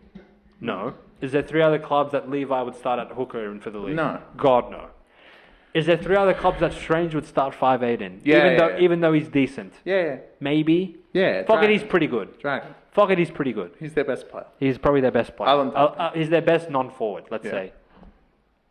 They have heart though. They have don't give heart. up. So how much is heart equated for in the NRL in the win column when you have no talent? Well, that's enough for these cunts. To do what? Not come last? not come last. That's their objective. Look, Raiders fans need to sit there and believe that, oh yeah, we're gonna fucking go gun. No. Gun is like above 13th. 12th. Yeah. Literally. If you come above 12th this season, that's gun. You guys have had a great season. Now fuck off. Truly, them coming 9th last year, 1, it was a miracle. Yeah. 2 is an indictment on all the All pricks the that other finished league. below them. Yeah. And 3 is just like credit to Ricky for making fucking wine out of grapes and fucking water. Like, They're so fuck bad. me. This talent-wise, that's a really bad roster. There's not many teams that have worse talent. Tarpany, Hudson. It's just like in the key positions that you need They have nothing. your talent, they have nothing. Correct. So, That's the issue. If they came 17th, would I be pissed off at Raiders? No, because truly they should come 17th. But I they know won't. they won't because We know better. we know better, right? So respect to Canberra, but truly until you like either have some absolute guns coming through your junior ranks, or you find a diamond in the rough from England again, like a Josh Hodgson and a John Bateman that carry you to a grand final, or you say fuck it. I know like they were somewhat interested in maybe getting a package of Tino and David Fafita from the Titans. Seems need something like that, Seems right? like they knocked them back, so they're interested. They're sort of just biding their time. Look, it's better than doing what Tigers have done in the last 10 years and just sign like inbreds on the back nine on Correct. big contracts and fuck yourselves over that way. I respect it, but you can't genuinely run out and think, oh, like we're going to contend with Nah, that garbage they're shit. lineup. So Nah, they're not like, they're not even worth speaking about. that's truly like what I'm thinking of. I mean, look, they're going to be interesting to watch week in, week out because you'll adore them at some point of the season. And I don't know, you'll find someone hilarious. well, there's always someone that emerges for me. So I think like at that point, but right now, like the win total, whatever it is, 8, like 9. truly, you Raiders fans in the comments, if you guys came 11th, would you be upset? Would you like be I think outraged? they'll truly be upset. Like I they know. think they're going to be gone. Look, How can they sit there and go, all right, we're gonna have a good I'll season." tell you what I love about footy fans across like No matter what, Australia. they think they're good. No matter what, they think they're good. No matter what, they're so entitled of like, no, my team needs to win every game. Like, besides maybe like Titans fans who truly know they suck. Oh, that Consistently. Clarkie likes them. Sure, shout out to dies for Clarkie, them. but like your general Titans fan, like there's a few clubs, Tigers, Raiders, Knights, they're happy when their team just plays hard and performs decently. Yeah. You know, like if Titans play Penrith and they lose by 6, they're not in the comments of their like club page being like, fuck's sake, fuck this team, still everyone. They're like, I'm proud of the boys, like we had to go. Well, we need to find the teams that actually are going to play hard and not give up. That's why they passed the big bucks, No, I mate. know, Because mate. it's Right. truly like a guessing game. Raiders are one of them. Raiders for is sure. one of them, for sure. But moving on, this team, for whatever reason, maybe because they haven't been in the fucking league long enough, there wasn't actually a win, loss column for them, which is the Dolphins. They came 10th last year. Who did they lose? No one. Not really many. Nah, probably some juniors, but that's fine. Nelson, I'm still calling him Nelson. Oh, Jesse Bromwich. Jesse Bromwich, retired. Thank you for your service. One of the great forwards and front rowers in the history of the sport. The big win is the wins, bruv. Yes. That's what we want to talk about. Absolutely. So the best 17 perceived for the Dolphins. Hammer time at fullback. Bostock, Averillo, Farnworth, Asako, Nikarima and Katoa again in the halves. Daniel Saifidi and Flegler at some point in the season, we hope to see him coming off his shoulder repair. Jeremy Marshall-King stays in the red and white. Felice Kafusi, Tom Gilbert, Max Plath in the forward pack. Off the bench, Sean O'Sullivan, Nichols, Fini Fuiaki, Raystone. Junior Tupa, 18th man, might find his way into the backline if there's any injuries, coming over from the Tigers. Kenny Bromwich still there. A couple of the Nice sisters. Trey Fuller, if anyone goes down as well, one of your He's actually out for the first part of the year. Yes, he is. But they are my fifth and final future. Dolphins to make the top 8. And I think they can do very well this year. Wayne's gone, right? Wayne was always going to leave, though. Everyone's going to say, oh, bruh, Wayne's gone. I know. We all knew, actually. We all knew when he first signed that he was going to leave. So why is everyone like, oh, Wayne's gone? Look, Wayne went to a worse club, in my opinion. At this moment in time, this Dolphins team, the way it's constructed, I would say 70% of the coaches would be like, fuck, I'd love that team. Yeah. They're incredible. And if they grab Flegler, they're probably, at $3.50, whatever the price is to make the 8, one of the best forward packs at that price. They probably have a better forward pack than some of the teams that will make the 8. And I think the backline proved last year. How many weeks did we come here and sit there 1-7 again? The same idiots. Because they don't, look, they're durable, they play hard. Farnworth is an elite centre. Yeah, literally. They have backup, Trey Fuller down the line. Junior Tupou can't even make the lineup and they signed him this year. And their halves are up and coming. Obviously, there seems to be a few changes. I think that hasn't updated yet, but Jake Averillo might be playing 5'8", which will bring Tupou into the lineup and Bostock go to centre. Regardless, if Nikarima's there or not. Don't mind it. But it doesn't matter, right? They have depth. They're able to do things like that. Their forward pack is fantastic. Gilbert coming back is huge. He was one of the main signings that they picked up. I think this Dolphins team is not just a shoo-in for the 8. I think they're in the 8. They are very, very good. Well, we didn't actually confirm these before the podcast, but I'm all over it with you, mate. My last future bet as well. Dolphins of fucking war. $3.50. That's a lot, bro. What? Are they that bad? Their win totals are 9.5. That's Raiders level, I bro. would absolutely hammer the over on that. That's insane. Like, wow. Are they that bad? I really don't think so. I don't think they are. All right. They have an insanely good offense based on last season. You have Hammer Time and Herbie in the same backline with, Asako and Bostock. That's two fast, strong, tall, good finishing wingers that can, you could score. It would not surprise me if both of them scored 20 tries by the end of the season, 100%. Right?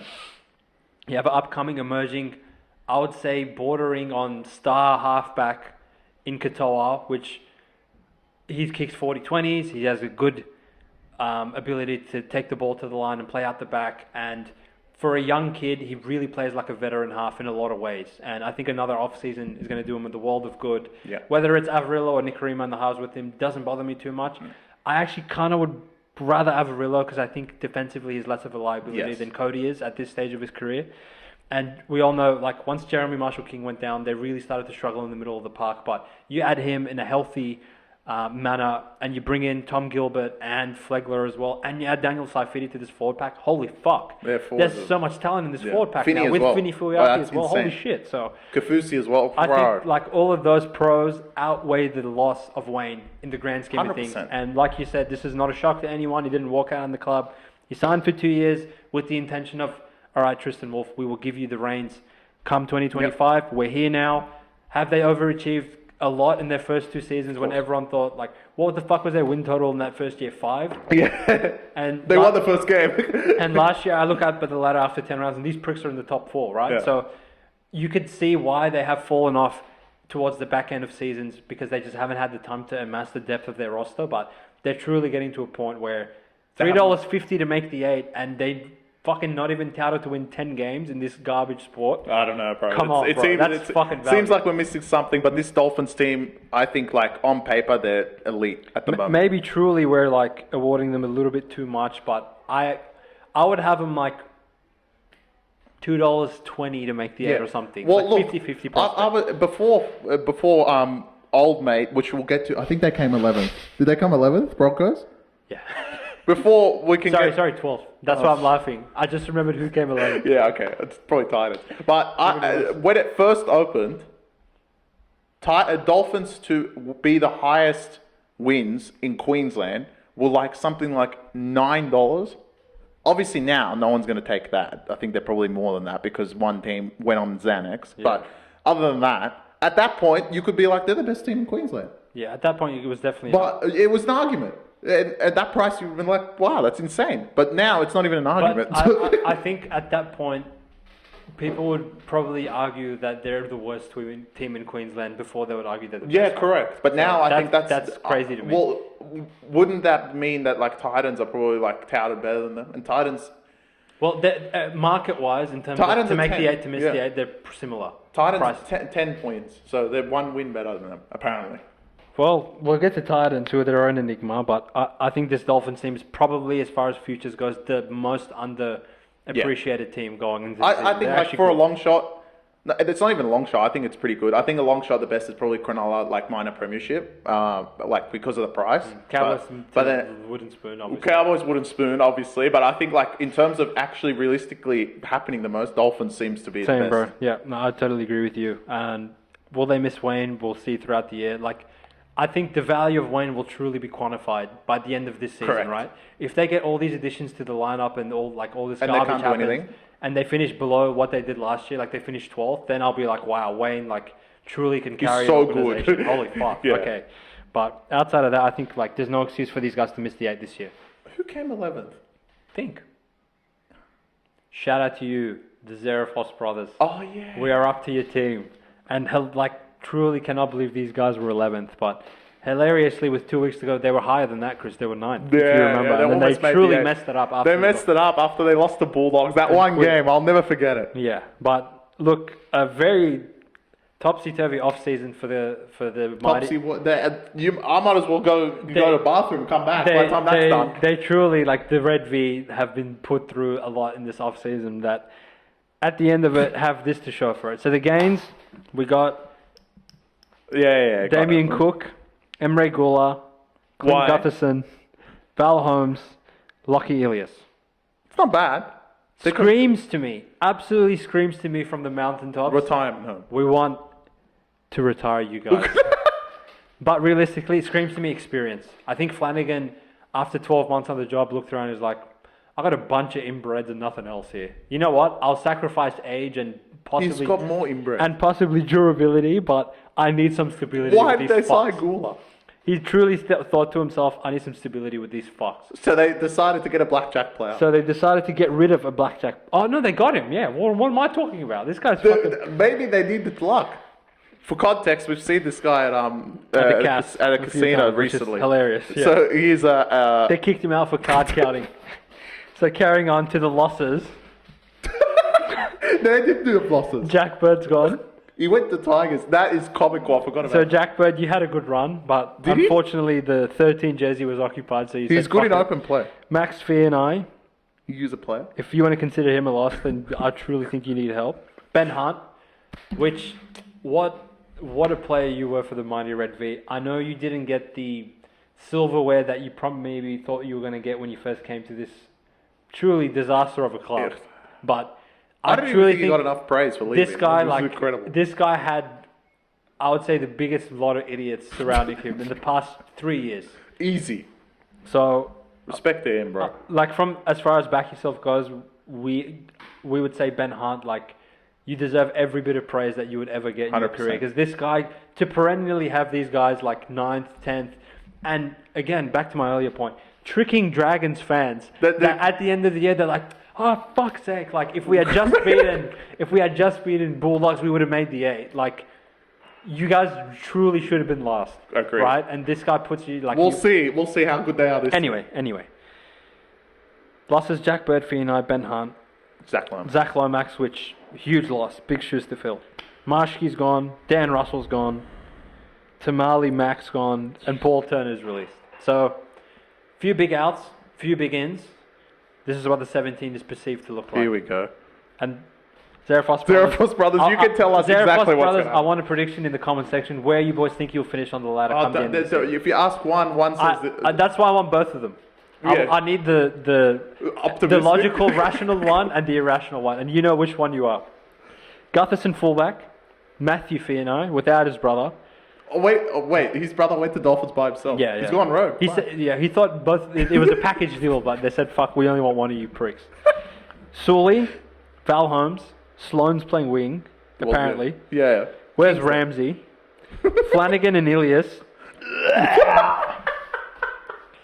Sele, Molo, who is actually wanted out, so that's probably wrong.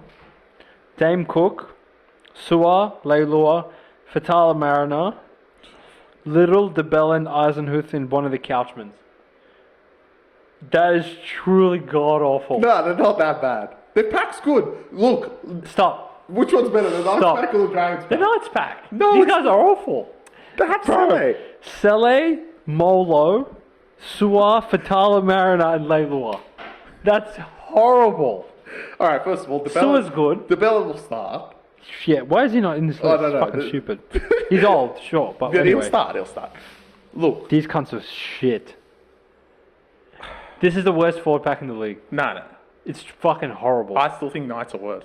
Nah. Because Knights will give up. Nah, Dragons. This is really bad, boys.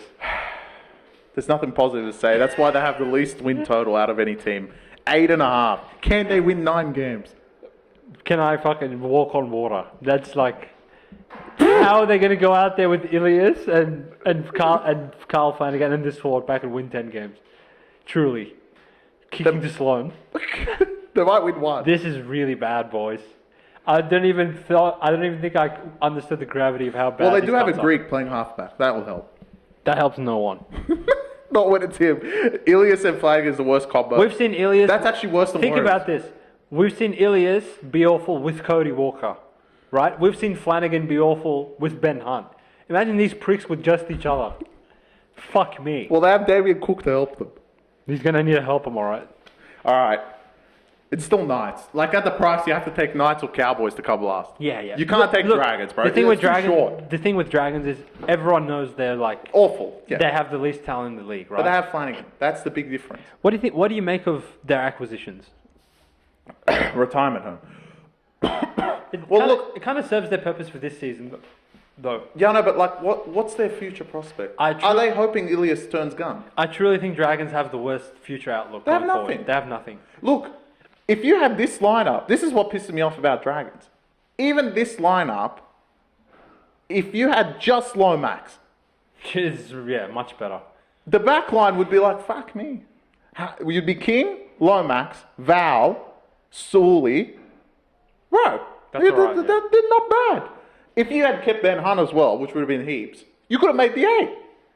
Yeah, those two players were like... Add all the additions, plus those two not leaving, you'd be like, this team's alright. Yeah, but what I'm saying is, like, if they got rid of them for the case of we're going to have some future stars that come up and come in, we're the future stars. Who's Sloan? Now that you've demoted him to wing, I mean, there's nothing upcoming. They're just hoping Flanagan or Ilias become gun. That's the whole point, which is not going to happen. Which I think any like rational footy fan would say, at best, they just average halves. Correct. They can never be like, Ilias and Flanagan are not going to wake up one morning and turn into Nathan Cleary. No, I'm sorry. So it's not going to happen. So, I mean, from that perspective, you could only get a team that's at the same level, and it's similar. They will have a similar season to Raiders, I think, this year. Nah. I don't think they'll give up. They won't give up. I'm so confident on how the Dragon season is going to play out. You ready? They're going to start 40, you know. They're going to start off gun. Yeah, of course. They're going to start off with a chip on their shoulder, a point to prove. You reckon they'll beat Bulldogs? They're going to be no in every game for the first 7 to 8 weeks. They're going to be 3-5 to 4-4-ish, and then you're going to blink, and they're going to be 4-10. Yeah, I can see that happening. Because look, this forward pack is horrible. These halves are horrible. I think they're all right. I think the back line is going to be like just... I think the back line's okay. They have nothing. Holmes and Gutherson, that's decent in itself. Yeah, but they can't score. And Shorts and Sully, that's fine.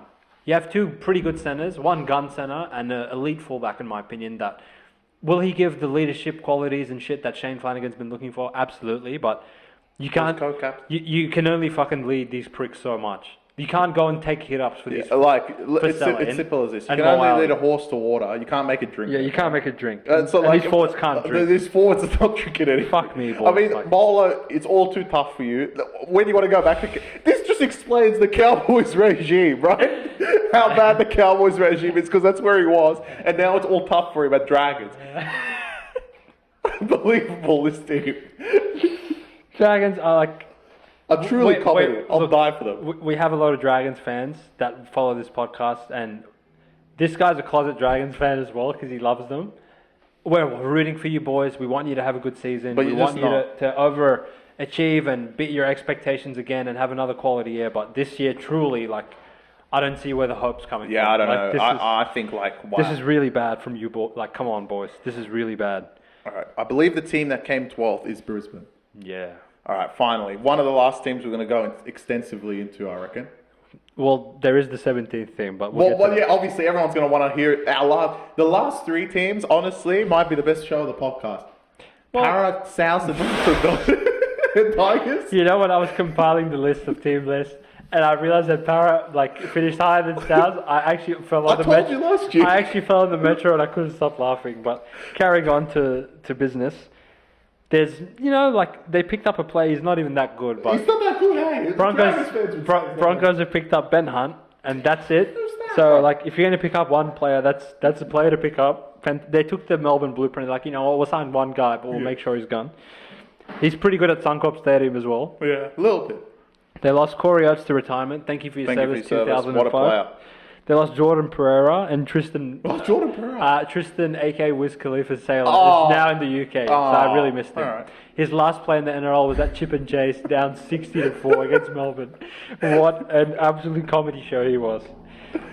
So the 17, with an asterisk on the 6, because obviously we know, unfortunately, he decided to make some terrible decisions off the field, and we hope he's gotten help and he'll be back by round 10 and he's rehabilitated himself and we can go from there. Well, I want to say before we get to the lineup, obviously we're talking about Ezra Mann.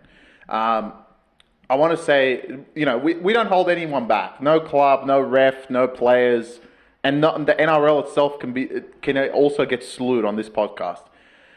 I want to tell you the truth. I think the NRL are such bitches. Okay. I'll tell you why. Latrell and Addo-Carr, we haven't got to their teams yet, but they can play round 1. Yes. Because they can use their suspension in the All-Star game, which I told you, if you go back, rewind it, I told you back at the end of the season they're going to do this. But the NRL distinctly went out and said, you know what? Ezra, you're not allowed to do that. Okay. So let me just understand this. You already know, straight up, that what tells me is that you guys already know you gave him too light of a suspension. You were like, fuck. All right. If we give him 8 games in the regular season, everyone's going to kill us even more. We're going to make a stand on this and make sure it's 9. Yeah, wow, thanks. Thanks, guys. Okay, so realistically, if you think 8 games wasn't enough, what would you have given him?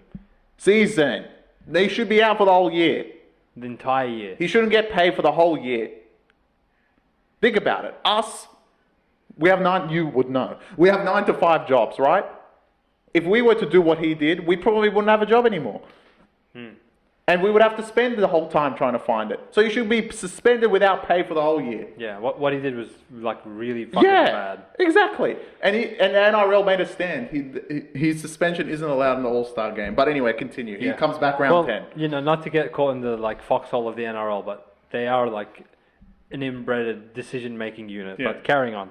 We're strictly a punting and footy talking like But podcast, obviously from a punting point of you view. know, like this affects Brisbane from a punting perspective 100%. because you lose a talent like Ezra Mam for 10 rounds essentially. It's going to set you back and probably stop you from really getting to like 100% of your spine play to start the season for the first couple of months.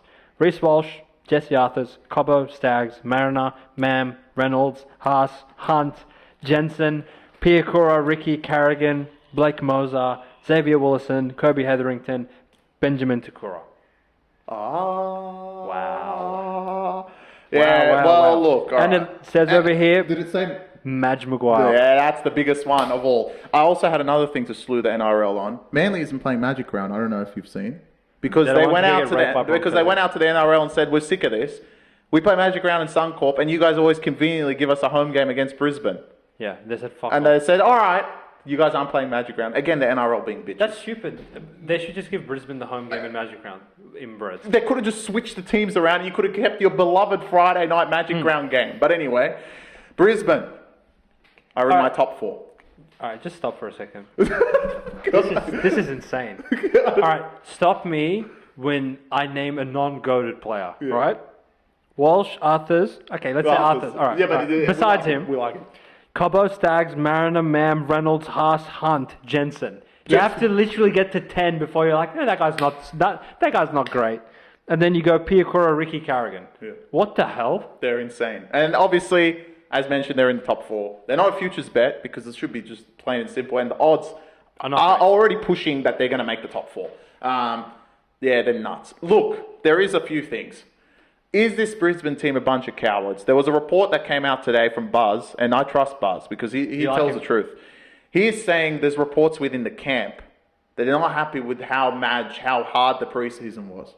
That's horrible. If that's Which is a horrible truth, if it's true, right? Well, so they used to fucking Kevy being like... Kevy being a dickhead and getting him on the farm, obviously. Yeah. But if that's true, that's a bad omen. And look, just cautiously stay away from probably them making the top 4, maybe top 8. But stuff like that is never good coming out of a club. Regardless, let's take that news out. This lineup is incredible. And the fact that we've said before, we've already got our grand final tip as Melbourne Cronulla. We've got this Brisbane team not in the grand final.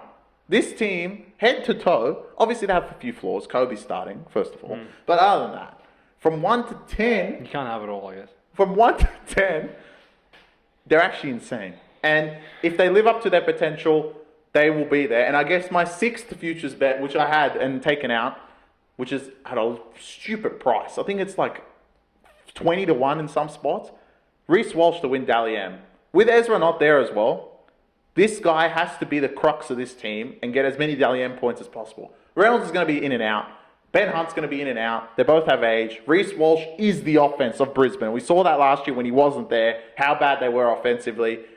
I think that price is incredible for someone as good as Reece Walsh is.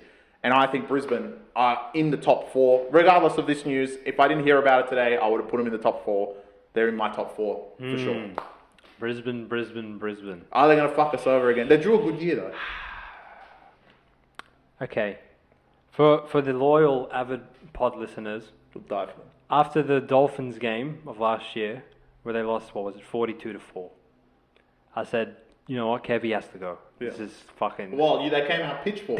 These cunts are out of control. Like, not just how you guys lose these high leverage games. It's not just that you lose these high leverage games. How you lose them is truly concerning because you guys go out as quitters. 100%. When the money's on the table and the pressure's on and it gets a little bit hard in the middle, you guys have essentially quit on Kevy multiple times. And I said, you know what, you can't run it back with this guy. I don't give a fuck how big of a lead you got against Penrith in the grand final. This is shameful.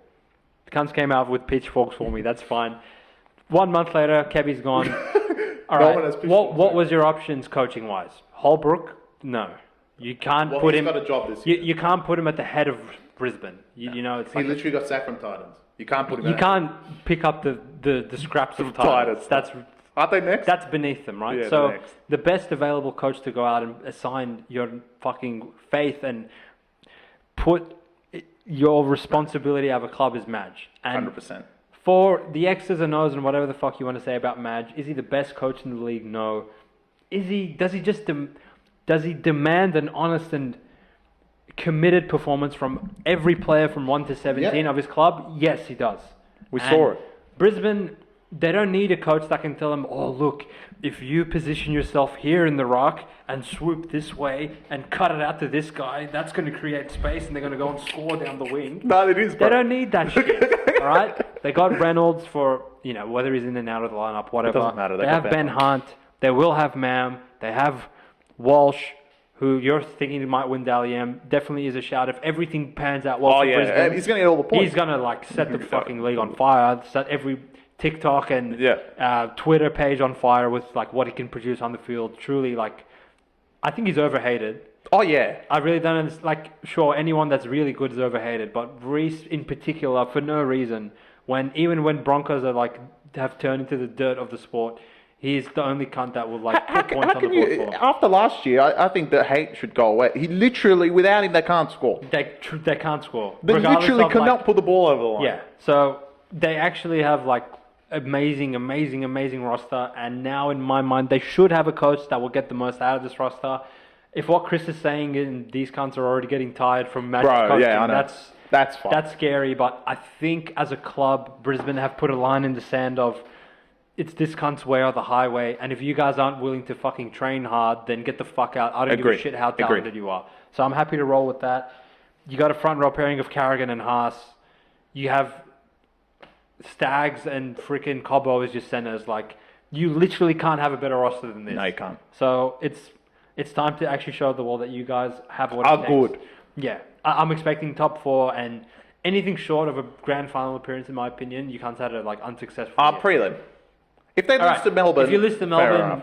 that's okay. Yeah. Right? I don't But think they're at that if level. you can't lose to, like, Manly or something, that's just fucking not good enough. Not good enough, no. Right? And that's not what Bailey Hunt went there for. He wants to win. So, wake up. How big of an acquisition is Ben Hunt in your mind? Huge.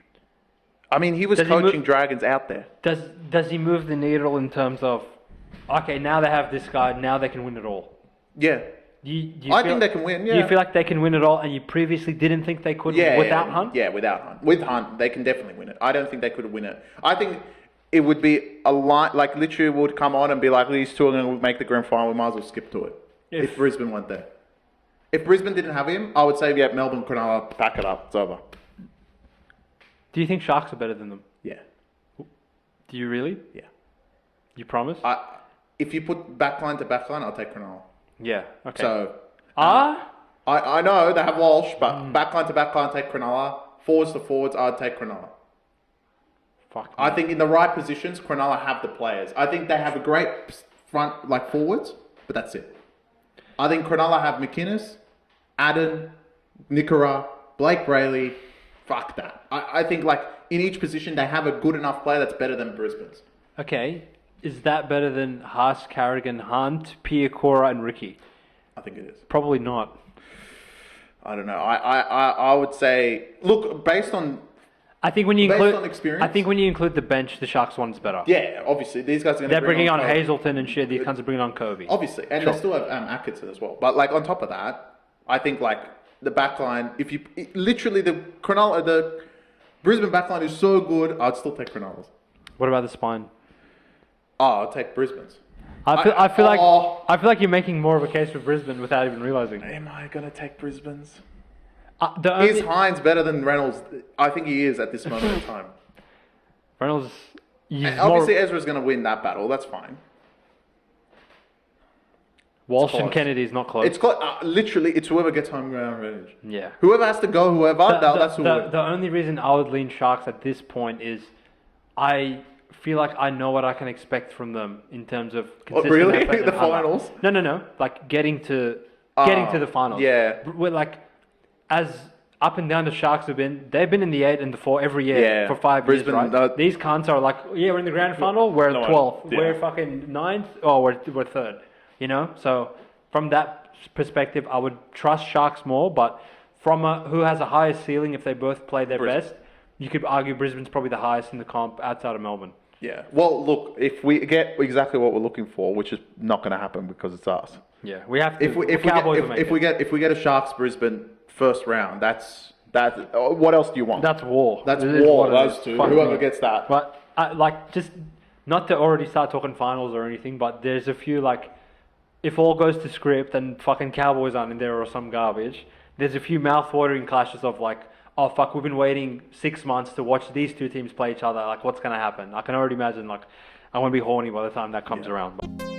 We are back. Okay. Normally our camera is not prepared for 8 hours of content, so we just had to take a quick diary break. We are back now, ready to go, and in style we are on to the New Zealand Warriors. Up the wires. Up the wires. Can you truly say up the wires without the man that trademarked up the wires, Sean Johnson?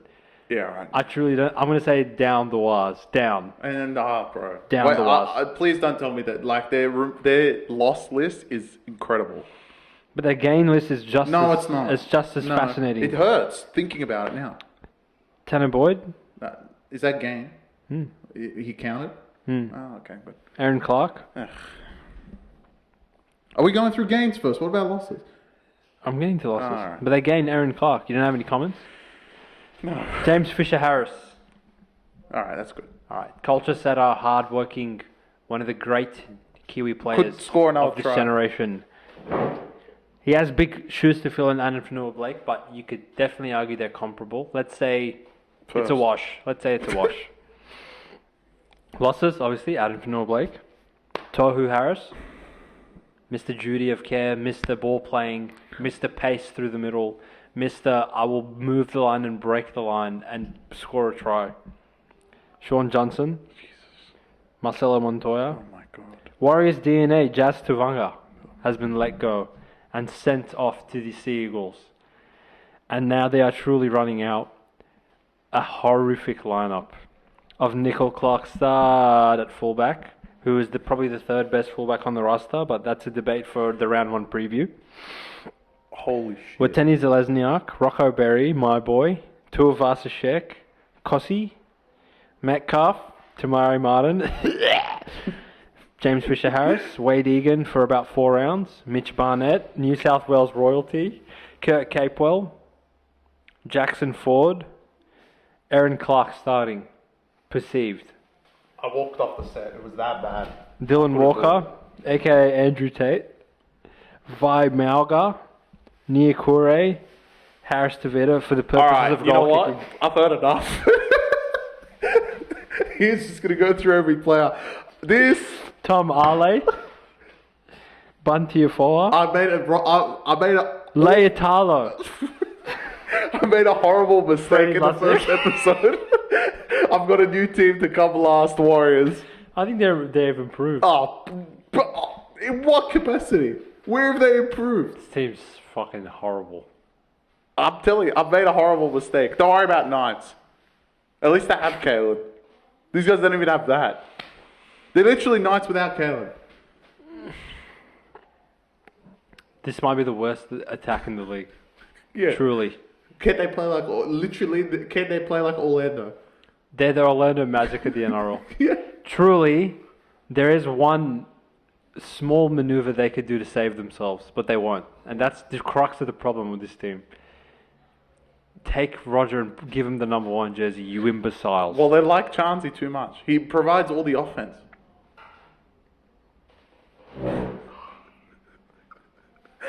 Aren't you... Bro, why aren't you helping all the Warriors fans that listen to this podcast saying, oi, bro, Warriors are going to make the 4G? No, G, you're not. I'm sorry, G. You can't score. Simply put, at the end of the day, points are going to have to put on the board. I think meters gained and offloads, they don't win you the match. You have to put the ball in the end zone. I think you'll really like them this year. I think I'm going to rip my eyeballs out by round 7 watching their attack. Well, they can't score. Look, I feel like they had the nucleus of a very good team going when they made the prelim 2 years ago. However, what was lost by both of us heading into last year's season and is unfortunately very evident with this team, was they essentially relied on Sean Johnson to operate their entire attack. Correct. Outside of Sean Johnson, they got nothing from their fullback. Metcalf was a nice, running threat, not really a ball player. Fanua Blake was a demon in the middle of the field, as was Tohu Harris, in terms of like tip-ons, shape, this sort of thing. Tohu Harris, I think, was very underrated and helpful. Same with Egan. Yep. But that helped when you had more of an attacking kind of front rower.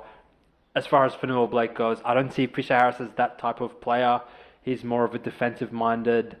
I will work every centimetre off the ball to put myself in the best position, which strengthens their strength, but truly, now that Sean Johnson is no longer good / retired now, I'm saying no longer good because he wasn't able to repeat his heroics in the previous season we had, and we saw them take a massive step back from top 4 prelim finalists to now out of the 8 completely and below fucking Dolphins.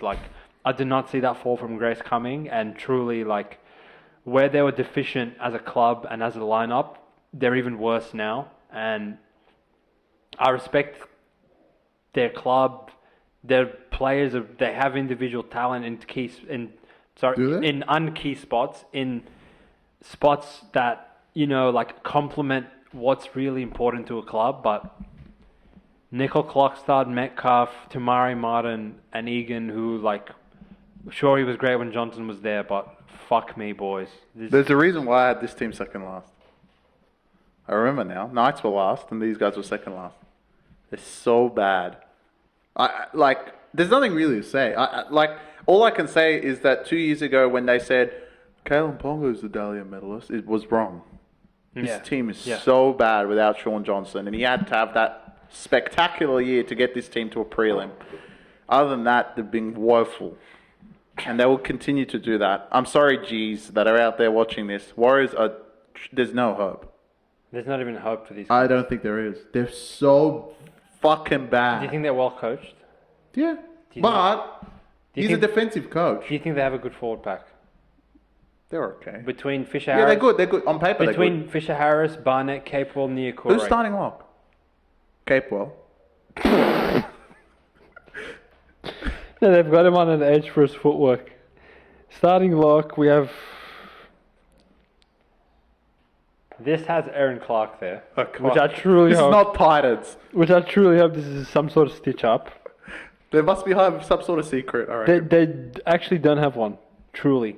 Unless I would personally put Mitch Barnett there and I'll put Niokore at front row. Yeah, you could do that. Wake up. This is not a fucking joke. Mitch Barnett, just go back to the Knights. It was much funnier. So, yeah. Look, between Barnett, Fisher Harris, Capewell, Niokore, that's pretty good. Yeah. But... everything else. Fuck me. They can't score. Who's kicking in regulation? Tamari Martin? Yeah. Who's even kicking goals? No, they're going to sub on Harris to beat it. Nah, fuck these cons. They're so bad. And you know what? Before, back in the day, you could say New Zealand was a fortress. I still think they're yet to cover a game there last year. Oh, yeah, but I think they're like $13 to get the spoon. You could sprinkle a little bit on that. That's a lot. They're really bad. They won't come last. Oh, they can. They're not worse than Dragons. I mean, Warriors. Objectively, tell me one way Dragons are better than them. Dragons can score. Not that they can defend. The Dragons can't score. They can. They can't score. They have Sloan. Yeah, sure. They have Sloan. Yeah, I concede the argument to you. They have Sloan. All right. Well, talk about a team that can score. All right. From inbred to inbred. We're on to the Gold Coast Titans. Chris, your team gained Regan Campbell at the age of 97 years old. Losses, if you want to consider them losses. Tanner Boyd, Aaron Clark, Isaac Liu, a.k.a. IQ. Yeah, he had a good run in the NRL for sure. We'll miss him. Palacia, what a run he had at Gold Coast.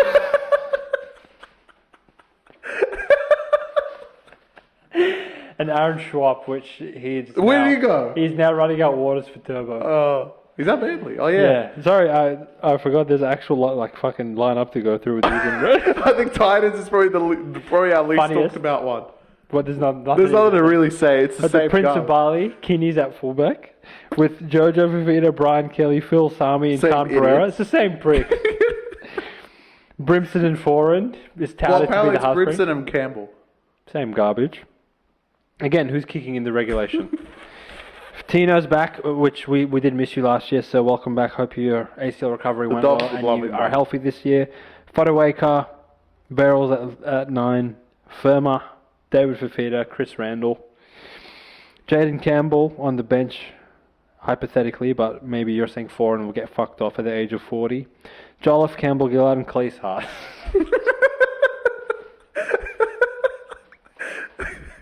All right, Titans, listen up. They thought they were getting paid They're hard. literally, if I had to pick one team that will finish in the same spot, it would be Titans.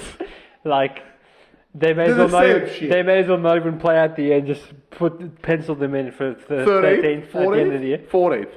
13th. 14th. Yeah. There's 3 teams left, right? Yeah, 14th. Yeah, that could finish. I mean, Why have so many people touted these cunts that like, oh, they'll probably make the 8? they're forward pack. Who cares? It's the same. Like I said, No. Plus shout out to Chris Becerra. I don't know if he's watching. I looked at him. I was like, who cares? It's the same forward pack. No, plus Reg and plus Tino, and plus Furber. Fuck off. Look, But they've had these pricks for ages. But my problem is like their halves are literally liabilities. AJ Brimson and Campbell cannot defend anything. Or kick. Or Kinney can't defend. Like, talk about offense. Like, don't worry about scoring. Maybe Warriors need to take a few of their players and swap them with some defensive players. These guys can't defend. Well, they seem to pick up a lot of Warriors players, but it's none of the fucking ones that can actually defend. Truly, like... I reckon we'll get a Titans game that's like 40 to 36. They might win. When they play Broncos? Yeah, some garbage. Titans... I actually despise their existence. I actually don't. I'm telling you, they're the most pointless club in the NRL. When you go through our timestamps, Titans to the next team is going to be the lowest time. It's none of the same. It's none of the same. They're the same shit every year. They haven't done anything. Can Des get a bit more out of them, considering... Sure. All right, last year they started horribly and Tino got injured, and they started covering towards... And they didn't give up, yeah. They didn't give up. So does that give you cause of like, oh, you know what, they can hang around? No. I think everyone is better, and they're just the same. Yeah. Like, they're the same. Their forwards might play gun, but their backline is like the same. Their halves are probably worse. It's the same team. It's the same team. Like, Kinney, alright, but they have a few years that they might be good, like if they get some experience. Can Campbell and Foran work... Sorry, Campbell and Brimson work in a halves They can, but they can't kick. And even Foran, their kicking game isn't great anyway. There's nothing good about them. Titans, like... They're just like they're gonna play for Des and that's it. Like they're just there. They're just the team that's there. I think like the ultimate accurate comment I can make, which will hurt the Titans fans, is these cunts are just making up the numbers. Well, yeah. There's nothing particularly intriguing about them. There's no reason to think that they can compete for anything. There's really not like an up and coming. Oh, like Kinney. Who cares? In the grand scheme of things, he's a good player. I'm not saying he's bad. I'm not saying anything. He could play gun. Look, he's not going to, like... I know, like, what Campbell and Brimson are. And Titans, like, they truly have clones of the same player over and over and over again. Their backs are all... Look, their centers are identical. Yeah. Right? Yeah. Sami and fucking... Brian Kelly. Are the same. Yeah. Canberra is just their second roles are basically the same. Yeah, Firma and Fafita. Like, Firma is just the Walmart version of Fafita. Their props, Gromit and fucking... Reg. Like, just shit. They filed a new polo for him. It's just mid all round. I'll tell you, look, Titans fans and Clarkie's going to be truly upset with this, but I'll tell you the truth. No one's missing them round 1. Yeah. Yeah. No one gives a shit they're there or not. Yeah. Honestly. Yeah. Like, if they're playing or not. Last year... Did they play last year? No, they played last year. Yeah. Last year, like, I think they had a little bit more hope than this year. Well, when they gave up the Dragons. Because, like, no one really knew what they were going to do. But this year, like, because they had Des, right? They're just getting I Des. completely disagree with you. I think last year they had hope. Yeah, no, I agree. That was why they fucked it. Yeah. Last year was fine because they had Des okay. and, like... So you're saying this year, like... They're just... If they play round 1 or don't, like, if they play any round, it doesn't really matter. Yeah. I really think you could... just quietly, without telling anyone, take Titans out of the whole year's schedule, and a lot of cunts wouldn't even realise they got. Exactly. They'll be like, "Oh, my team's playing every week. We don't have buys anymore." Yeah, exactly right. Why? All right, moving on to the three most. Everyone's been waiting for this. Yeah, the 3 inbreds. Truly, you might have to defend them because they are. Maybe if we look underneath your pants, you'll see Parramatta colours on blue and yellow, but Their gains, if you want to call them that. Josh Adokar, Dean, Footy Dean. Shout out to Footy Dean. Shout out to Footy Dean. Isaiah Yongai, Zach Lomax, Joash Papali, Samrani, and Jack Williams. And their losses. They lost Azzy, thank you for your Thank service. you for your service. Reg, thank you for your service. Clint Gutherson, thank you for your service, What a sir. king. What a run you had The at king. Parramatta, the king himself. Morgan Harper, He left. yep. Oh. Ethan Sanders, Sivo, thank you for your service. You've severely been missed. He actually did his ACL, Yeah, I poor guy. know. And Blaise Talangi, the Traitor. traitor himself. The traitor himself. So they're running out a lineup of Yongi, Yep. Simon, Yep. Penasini, Lomax, Adokar, Dylan Brown, Mitch Moses, Offengawi, Hands, Junior Polo, Sean Lane, Bryce Cartwright, Jermaine Hopgood, Joey Lussick, Ryan Madison, Kelma Tuolangi, Jack Williams. Shout out to you, Seabass, before I forget. Of course, Seabass. All right. I don't have Parra in my 8. You've shocked me there, sir. Look, can they make it? Of course. I mean, any team with Brown and Moses in your halves, you can make the 8, but I don't think they make the 8. Reason for it is, I'm convincing in my head they can make it, but I don't think they can. One thing that was awful last year is their motor. Awful, right? I actually think in stretches they look like, in like 10 minutes. Yeah, in stretches, 10-minute intervals, you were like, they look pretty good. wow, who are these guys? Like, they're possessed. And trust me, they're going to even look more fucked than that. When you add Adokar and Lomax, it's just showtime. It's like some garbage, right? Lomax is all of a sudden going to give like 3 flick passes and that's it, right? But I've got him actually right on 9th, simply because I think they will have a better year, but I don't think they make it because of their forwards. If they have done what I hope Riles has done, then their motor will be much better. And they have, we haven't heard complaints similar to like Brisbane, where they're complaining for no reason, right? But I don't think they have that. And right now, I think they need 1 year just to stabilize themselves with a bunch of young new players and coach. There's way too many variables on if this is good, if this works. It can all be gone. They could all toss a coin and they'll all be heads, and all of a sudden Parra's in the top 4 because, and what's his name, the fullback? Young guy. Young guy is playing outstanding. He's the X factor they're looking for. Riles has this forward pack, fit as a whistle, and all of a sudden they've gone back and forth, and Paulo looks like he can make Origin again, and Moses obviously is still in Origin. That can happen. There's too many ifs. And I think this Parramatta team most likely won't have that. Do I think the Dylan Brown news helps them? I think it does, because Dylan Brown's going to try and prove he wants a contract. He's proven to Knights already that Knights are going to pay like 1.1. Yeah, Knights are going to pay 1.1 million for another one player. But I just don't think Parramatta have what it takes to make the 8. I think on paper they do, but I don't think they'll perform, and we saw that last year. What do you think they're missing? Proof. Can they prove to me that last year was something new? Hard to watch, yeah. I mean, no team with that much talent should have been that bad. Do you like the direction they've gone in terms of getting rid of Gutherson? I think yeah. Because in my mind, getting rid of Gutherson means this year wasn't it anyway. It's kind of an admission of, you know what, like we're going to take more than a year to fix this. Like, if they knew that it was going to be fine, they would have kept him. Yeah, because they would be like, all right, you know what, Gutherson, Lomax, Adokar, we're good. But if you know this year you're not going to make the 8, well, you know, go tooth and nail to make the 8 to end up playing someone like Penrith anyway.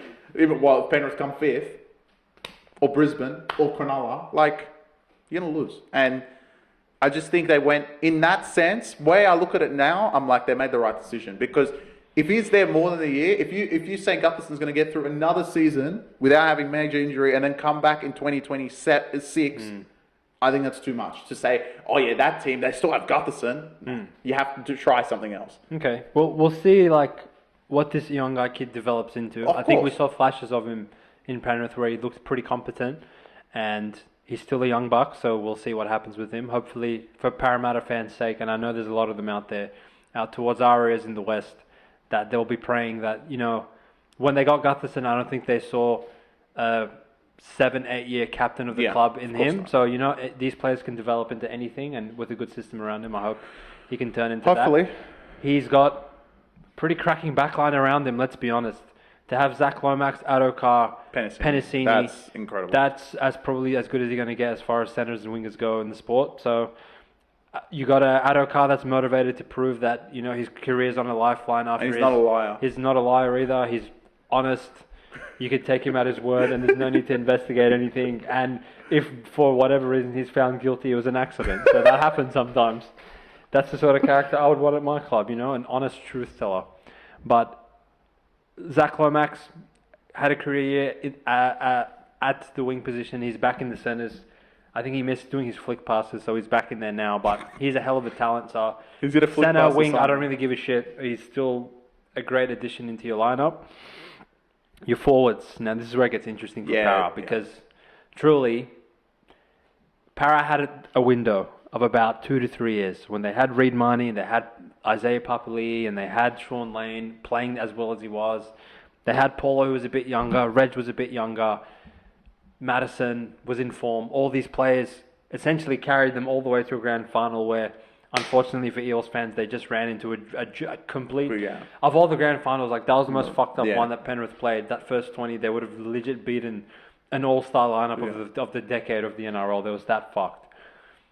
Now, the window, truly, after last year, wasn't shut. They shut it and they threw the key. They threw the key into the river to never be opened again. And it's going to be a long climb back from the pits of fucking finishing below Titans. That's really bad from UConns. But it looks like management has accepted that, you know what? Brad Arthur's been good. He's done his job for 10 years. But we want to take a risk of, can we find better? Yeah. Does it always work out for coaches? Absolutely not. Does it work out for clubs? Sometimes it doesn't. Maybe Broncos are... Maybe all this time Kevy was actually a good coach and the players are retarded, and this year they finished 14th, right? But is there a chance that... I think what I respect about Parra's decision-making in terms of really narrowing in on Riles as the coach was, all right, Brad Arthur... At this point of 10 years of this kind of saying, boys, you've got to do this and that, they don't listen to him. Brad Arthur is not an idiot that at halftime, at full time, throughout the entire week was telling them, boys, we've got to tighten it up in the ruck and we can't just mail it in. We can't just mail it in after 15 minutes and just allow teams to walk to our try line. And, even their goal line defense was better than the other years where they would just concede at will. But the ease in which teams were marching down the field was alarming for these cunts, and it really caught up with them towards the end of the season. When they got to the 10, I'd said that the whole year they were actually not bad. So Riles, I'm sure, has been beating the drum for the entire offseason of we need to get our fitness up, we need to defend, and yada, yada, yada. I like the direction they're taking and the risk they're taking in that aspect. Maybe Riles ends up being a shithouse coach, and 2 years from now they say, all right, fuck this cunt, we need to pivot again. But at least they're showing us that, look, we're not satisfied with as big of a club we are, and we still have Moses and we still have Brown, that we're fucking with this god-awful, we want to expect better for ourselves. And if it takes a year for us to recalibrate and put ourselves in a position where we can compete in a couple of years' time, we're happy to take that down year. Well, I think that they've taken the initiative. A lot of fans are going to hate them, probably Seabass hates them because of it, but I think they've literally said this year, this is not our year, we're good. And that's fine, because in my world, I think they've done the right thing. If they had Gutherson still there, you're putting a lot of pressure on Riles. For a first-year coach to come in and be like, all right, we've got to go with the Premiership. Yeah. Not possible. So I think, and it's a good year to skip, in my opinion. Some of these teams should also take note, because some of these teams at the top are just head and shoulders above everyone else. So Parramatta, I got you 9th. Then you just miss out, have a good year. But truly, I think 2026... give everyone a year, get some veteran forwards, get some bigger names in the forward pack, get a year of you guys showing that you got match fit other than last year. And I think 2026 might be a much better performance. I haven't similar to you. I got them 10 or 11 probably. Just missing out on the 8, but they're in the mix for the majority of the season is what I would at least expect from them. If they make the 8, that's a bonus. If not, no harm, no foul, in my opinion. All right. It's your take. We could do glory to South Sydney. There's a lot to say. So I can't believe they came 16. Put your seatbelt on, ladies and gentlemen, because What is there to say? what is there not to say? It's Souths. After the year they gave us, fuck me, boys. Okay, first of all, gains. God. The main one, Wayne Bennett is back at the helm.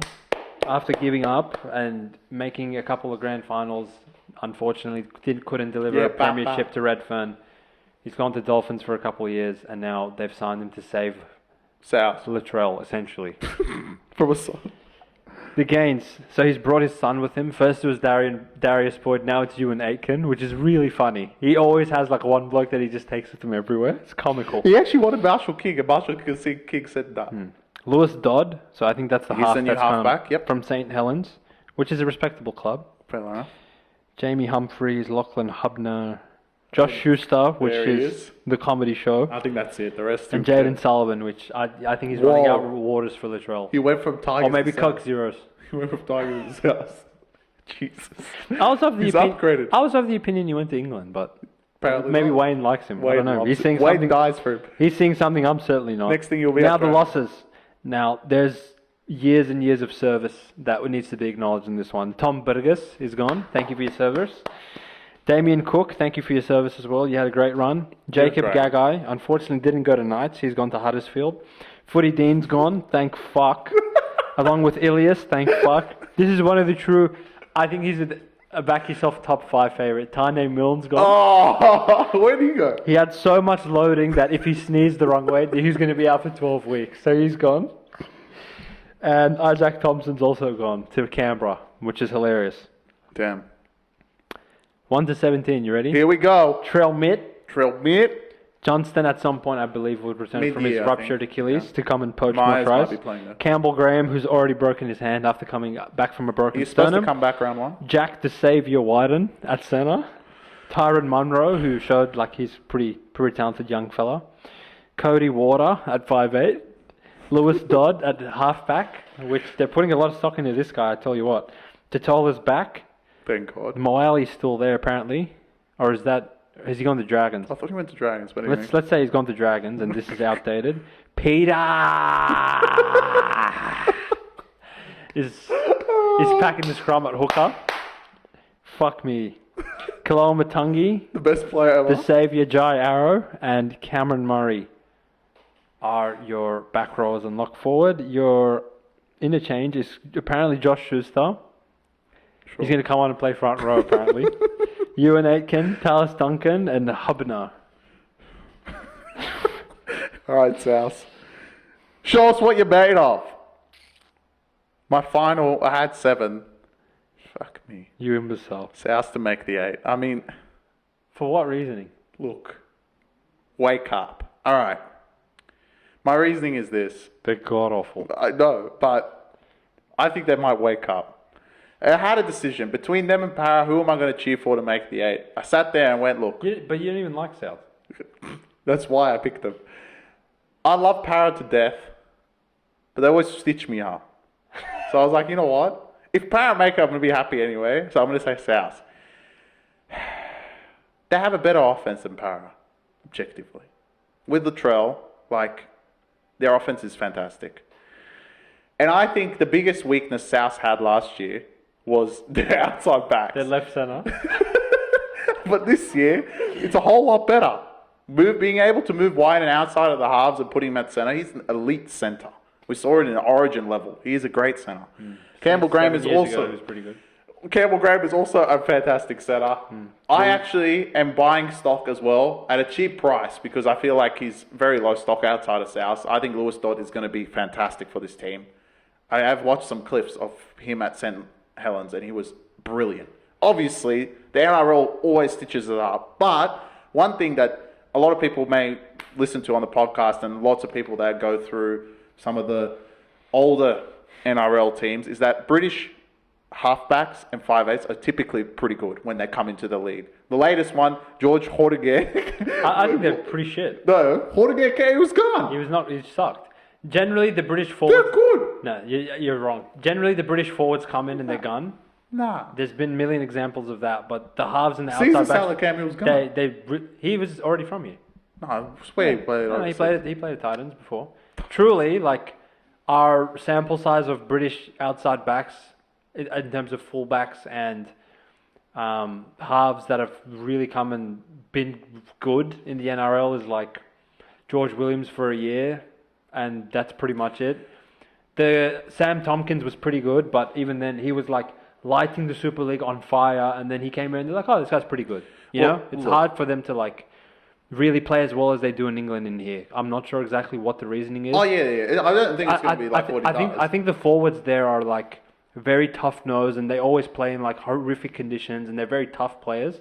So they come and they play well here. But this guy, look, I'll defer to you. You said his highlight package looked pretty good. And I don't think Souths would pull the trigger on bringing some guy in from nowhere if he sucks. So let's give him the benefit of the doubt and say he's pretty good. And like to get rid of Ilias and who you essentially got rid of Adam Reynolds for saying that this guy's going to be your savior. So I think he's much better than that. But overall, the South pack, look, you're going to just have to deal with it and just rely on Cam Murray. They do it every other year, and he plays gun anyway. So I think he's in the short list of one of the best forwards in the league. Agreed, and I think it will continue. So, okay, I got South 8th, exactly 8th. I've got a few variables that I want your opinion on. How do you think at this point, is there any concern of the general age and portion of the career that the big name South players are on? Well, that's essentially my point. Okay. If they don't do it this year, they might as well give up. And I think the players know that as well. Players know that. Wayne knows that. Why do you think he's come back? Like, I think Souths know, look, we're going to have to do something because Walker's not getting any younger. It's literally, by the time this is all done, it's just going to be Latrell on his own. He's the youngest one. And Dodd, maybe. That's it. Yep. They're all getting on, and Cam Murray. That's it. There's not like much mileage in Cody, any of them. In Walker, Wyden, Jairo's pretty old. Johnson's coming back from an Achilles. He's Totola. They're not young. So this is it. And that's why I bought stock in him this year. Because I think like, look, if Wayne's going to come over from what I'm saying, a better team, in my opinion, this year, than what they had, then they're desperate time called desperate measures. And a desperate team, the way South play, especially offensively, I'm taking that. And I think they're going to win a lot of games based on their offense and just blow teams out of the water. This sport has lived and died by the penalty count and how many 6 against 60 more, yeah. And we know Souths in a fresh set scenario are like, they actually, to a point in some seasons, especially when they made the grand final, were unstoppable. That left edge was incredible. Yeah, Walker and Latrell, like... And you add Wyden to that, I don't care how old he is, he's playing centre. And I think that just, like, brings it to another level. So, I think South, like, by the skin of their teeth, maybe, but I think they're going to be in the 8. Just because, like, this is it. This is it. I kind of disagree with you. I actually don't think...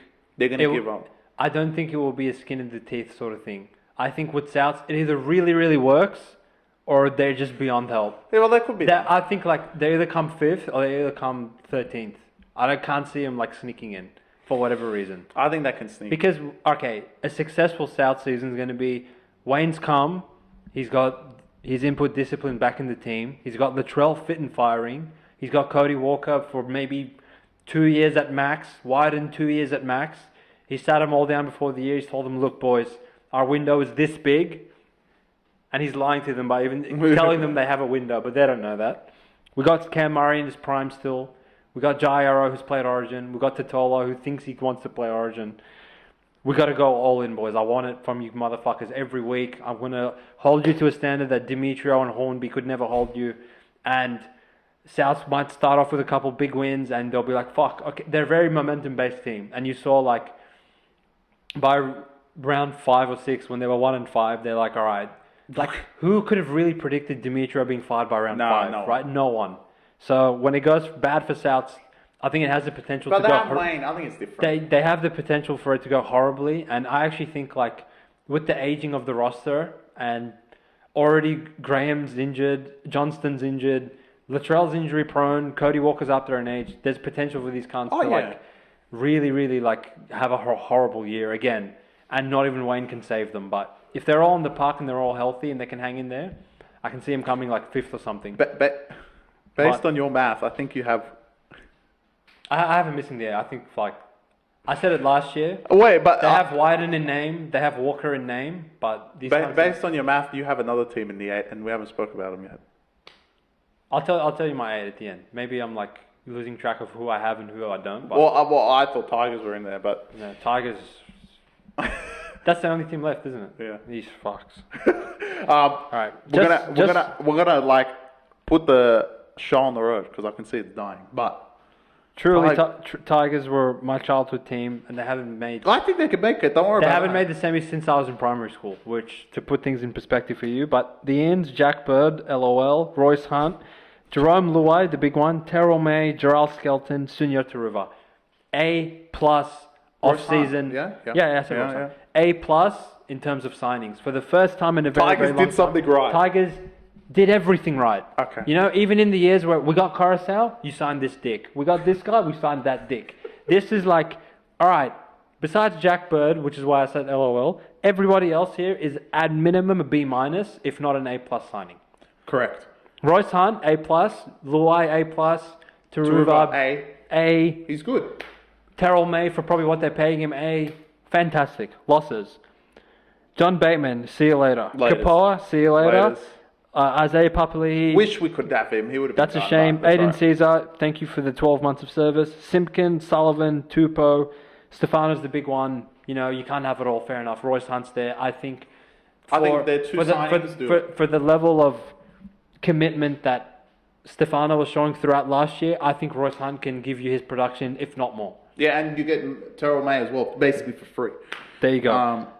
Buller, Skelton, Dewey, Olam, Taruva, Galvin, Luai, Royce Hunt, Coruscant, Clemmer, Seifath, Fainu, Bolle, Latu Fainu, Sione Fainu, Twal, Terrell May. It's fantastic. Jack Bird, 18th man. It's fantastic. And look, the Tigers team has turned around A+ signings. In my opinion, they have a top 5 spine in the competition. It's everyone else. But actually, I don't even mean on the field. And I think this is the issue. And this is why I've got South over Tigers. It's Benji versus Wayne. And I'm taking Wayne any day of the week. Respect it. I think these two teams, in their own entities, are very similar. Tigers have the better spine, but Souths have better outside backs, and Souths have the bigger names, but then these guys are this. But Tigers have Benji. Souths have Wayne. If I had to pick one to make the 8, I'm taking Souths. Wow. So, obviously, look, Tigers have the future, right? Tigers are, maybe if not this year, probably the next year, you're going to see this team make the 8. Because Bull's going to get another year. Galvin's going to get another year. Luai's going to be there a year. Coruscant is getting up in age, but he's a veteran. The prospect of that spine is actually mouthwatering. Exactly. But can Benji lead a team to the finals? And from last year, I don't think they ever played bad, but I just want to see, like, can they play good? Can they win games? I believe in them. I think literally, if there was a game of playing, it would be South and Tigers. I'd take South just because of Wayne, and that's the only reason. I think Tigers can make it, but I think Benji will hold them back. I'll take Tigers over South. South's legit running out Peter. Yeah, South's awful. Look, they're a top 5 spine. Buller, Coruscant, Luai, and Galvin. They're a top 5 spine. That's insane. Outside of the first, literally, you could argue even they're better than Manly's spine. Maybe. It's close. Yeah, I mean, it's they pump them in most areas. Sharks. It's comparable. It's comparable. The only ones. Melbourne, Brisbane. Yeah. And maybe Penrith because they have Cleary in there. That's it. Like, literally, there's not many teams that are ahead of it. So, and Dolphins, you could say, oh yeah, because they have Hammer and stuff. No, fuck Dolphins. They have Luai and Coruscant. Yeah, I know, that's what I'm saying. And Galvin. Bro, that's insane. Yeah, exactly. Who's the worst player in their spine? Literally, it's Buller. And he's gone. Yeah. Right? So, do you truly trust Luai and Coruscant in terms of leadership? I trust them, but I don't trust Benji. You think he's an inbred? I don't think he's just going out there for shits and gigs. I think Benji is like one of the boys. Yeah, and that never works. That never works. Like, he thinks he's doing it for shits and gigs. Like, he's just going out there, like, boys. You know, Luai, I'll teach you how to flick pass. Like, what the fuck? Nah, I trust him. They're I actually don't- like offensively going to be fucking. Oh nightmare. yeah. No, they can score, but like they just quit at certain point. I think throughout They the have year been. they're They going to have quit. been, Chris. I know they can do better than that, but Until proven, I I don't think know. up until this point, look, Benji's no Wayne. He never will sniff No, Wayne's no. fucking boots. That's fine. But like you saw this, I think Serraldo's still an idiot at the end of the day. yeah, Right? But you need certain players Matt's gonna like that one. driving the standards of the club on the field and on the training paddock, right? So Coruscant, like, he's one voice. He says shit, Safeheart's like, yeah, bruh.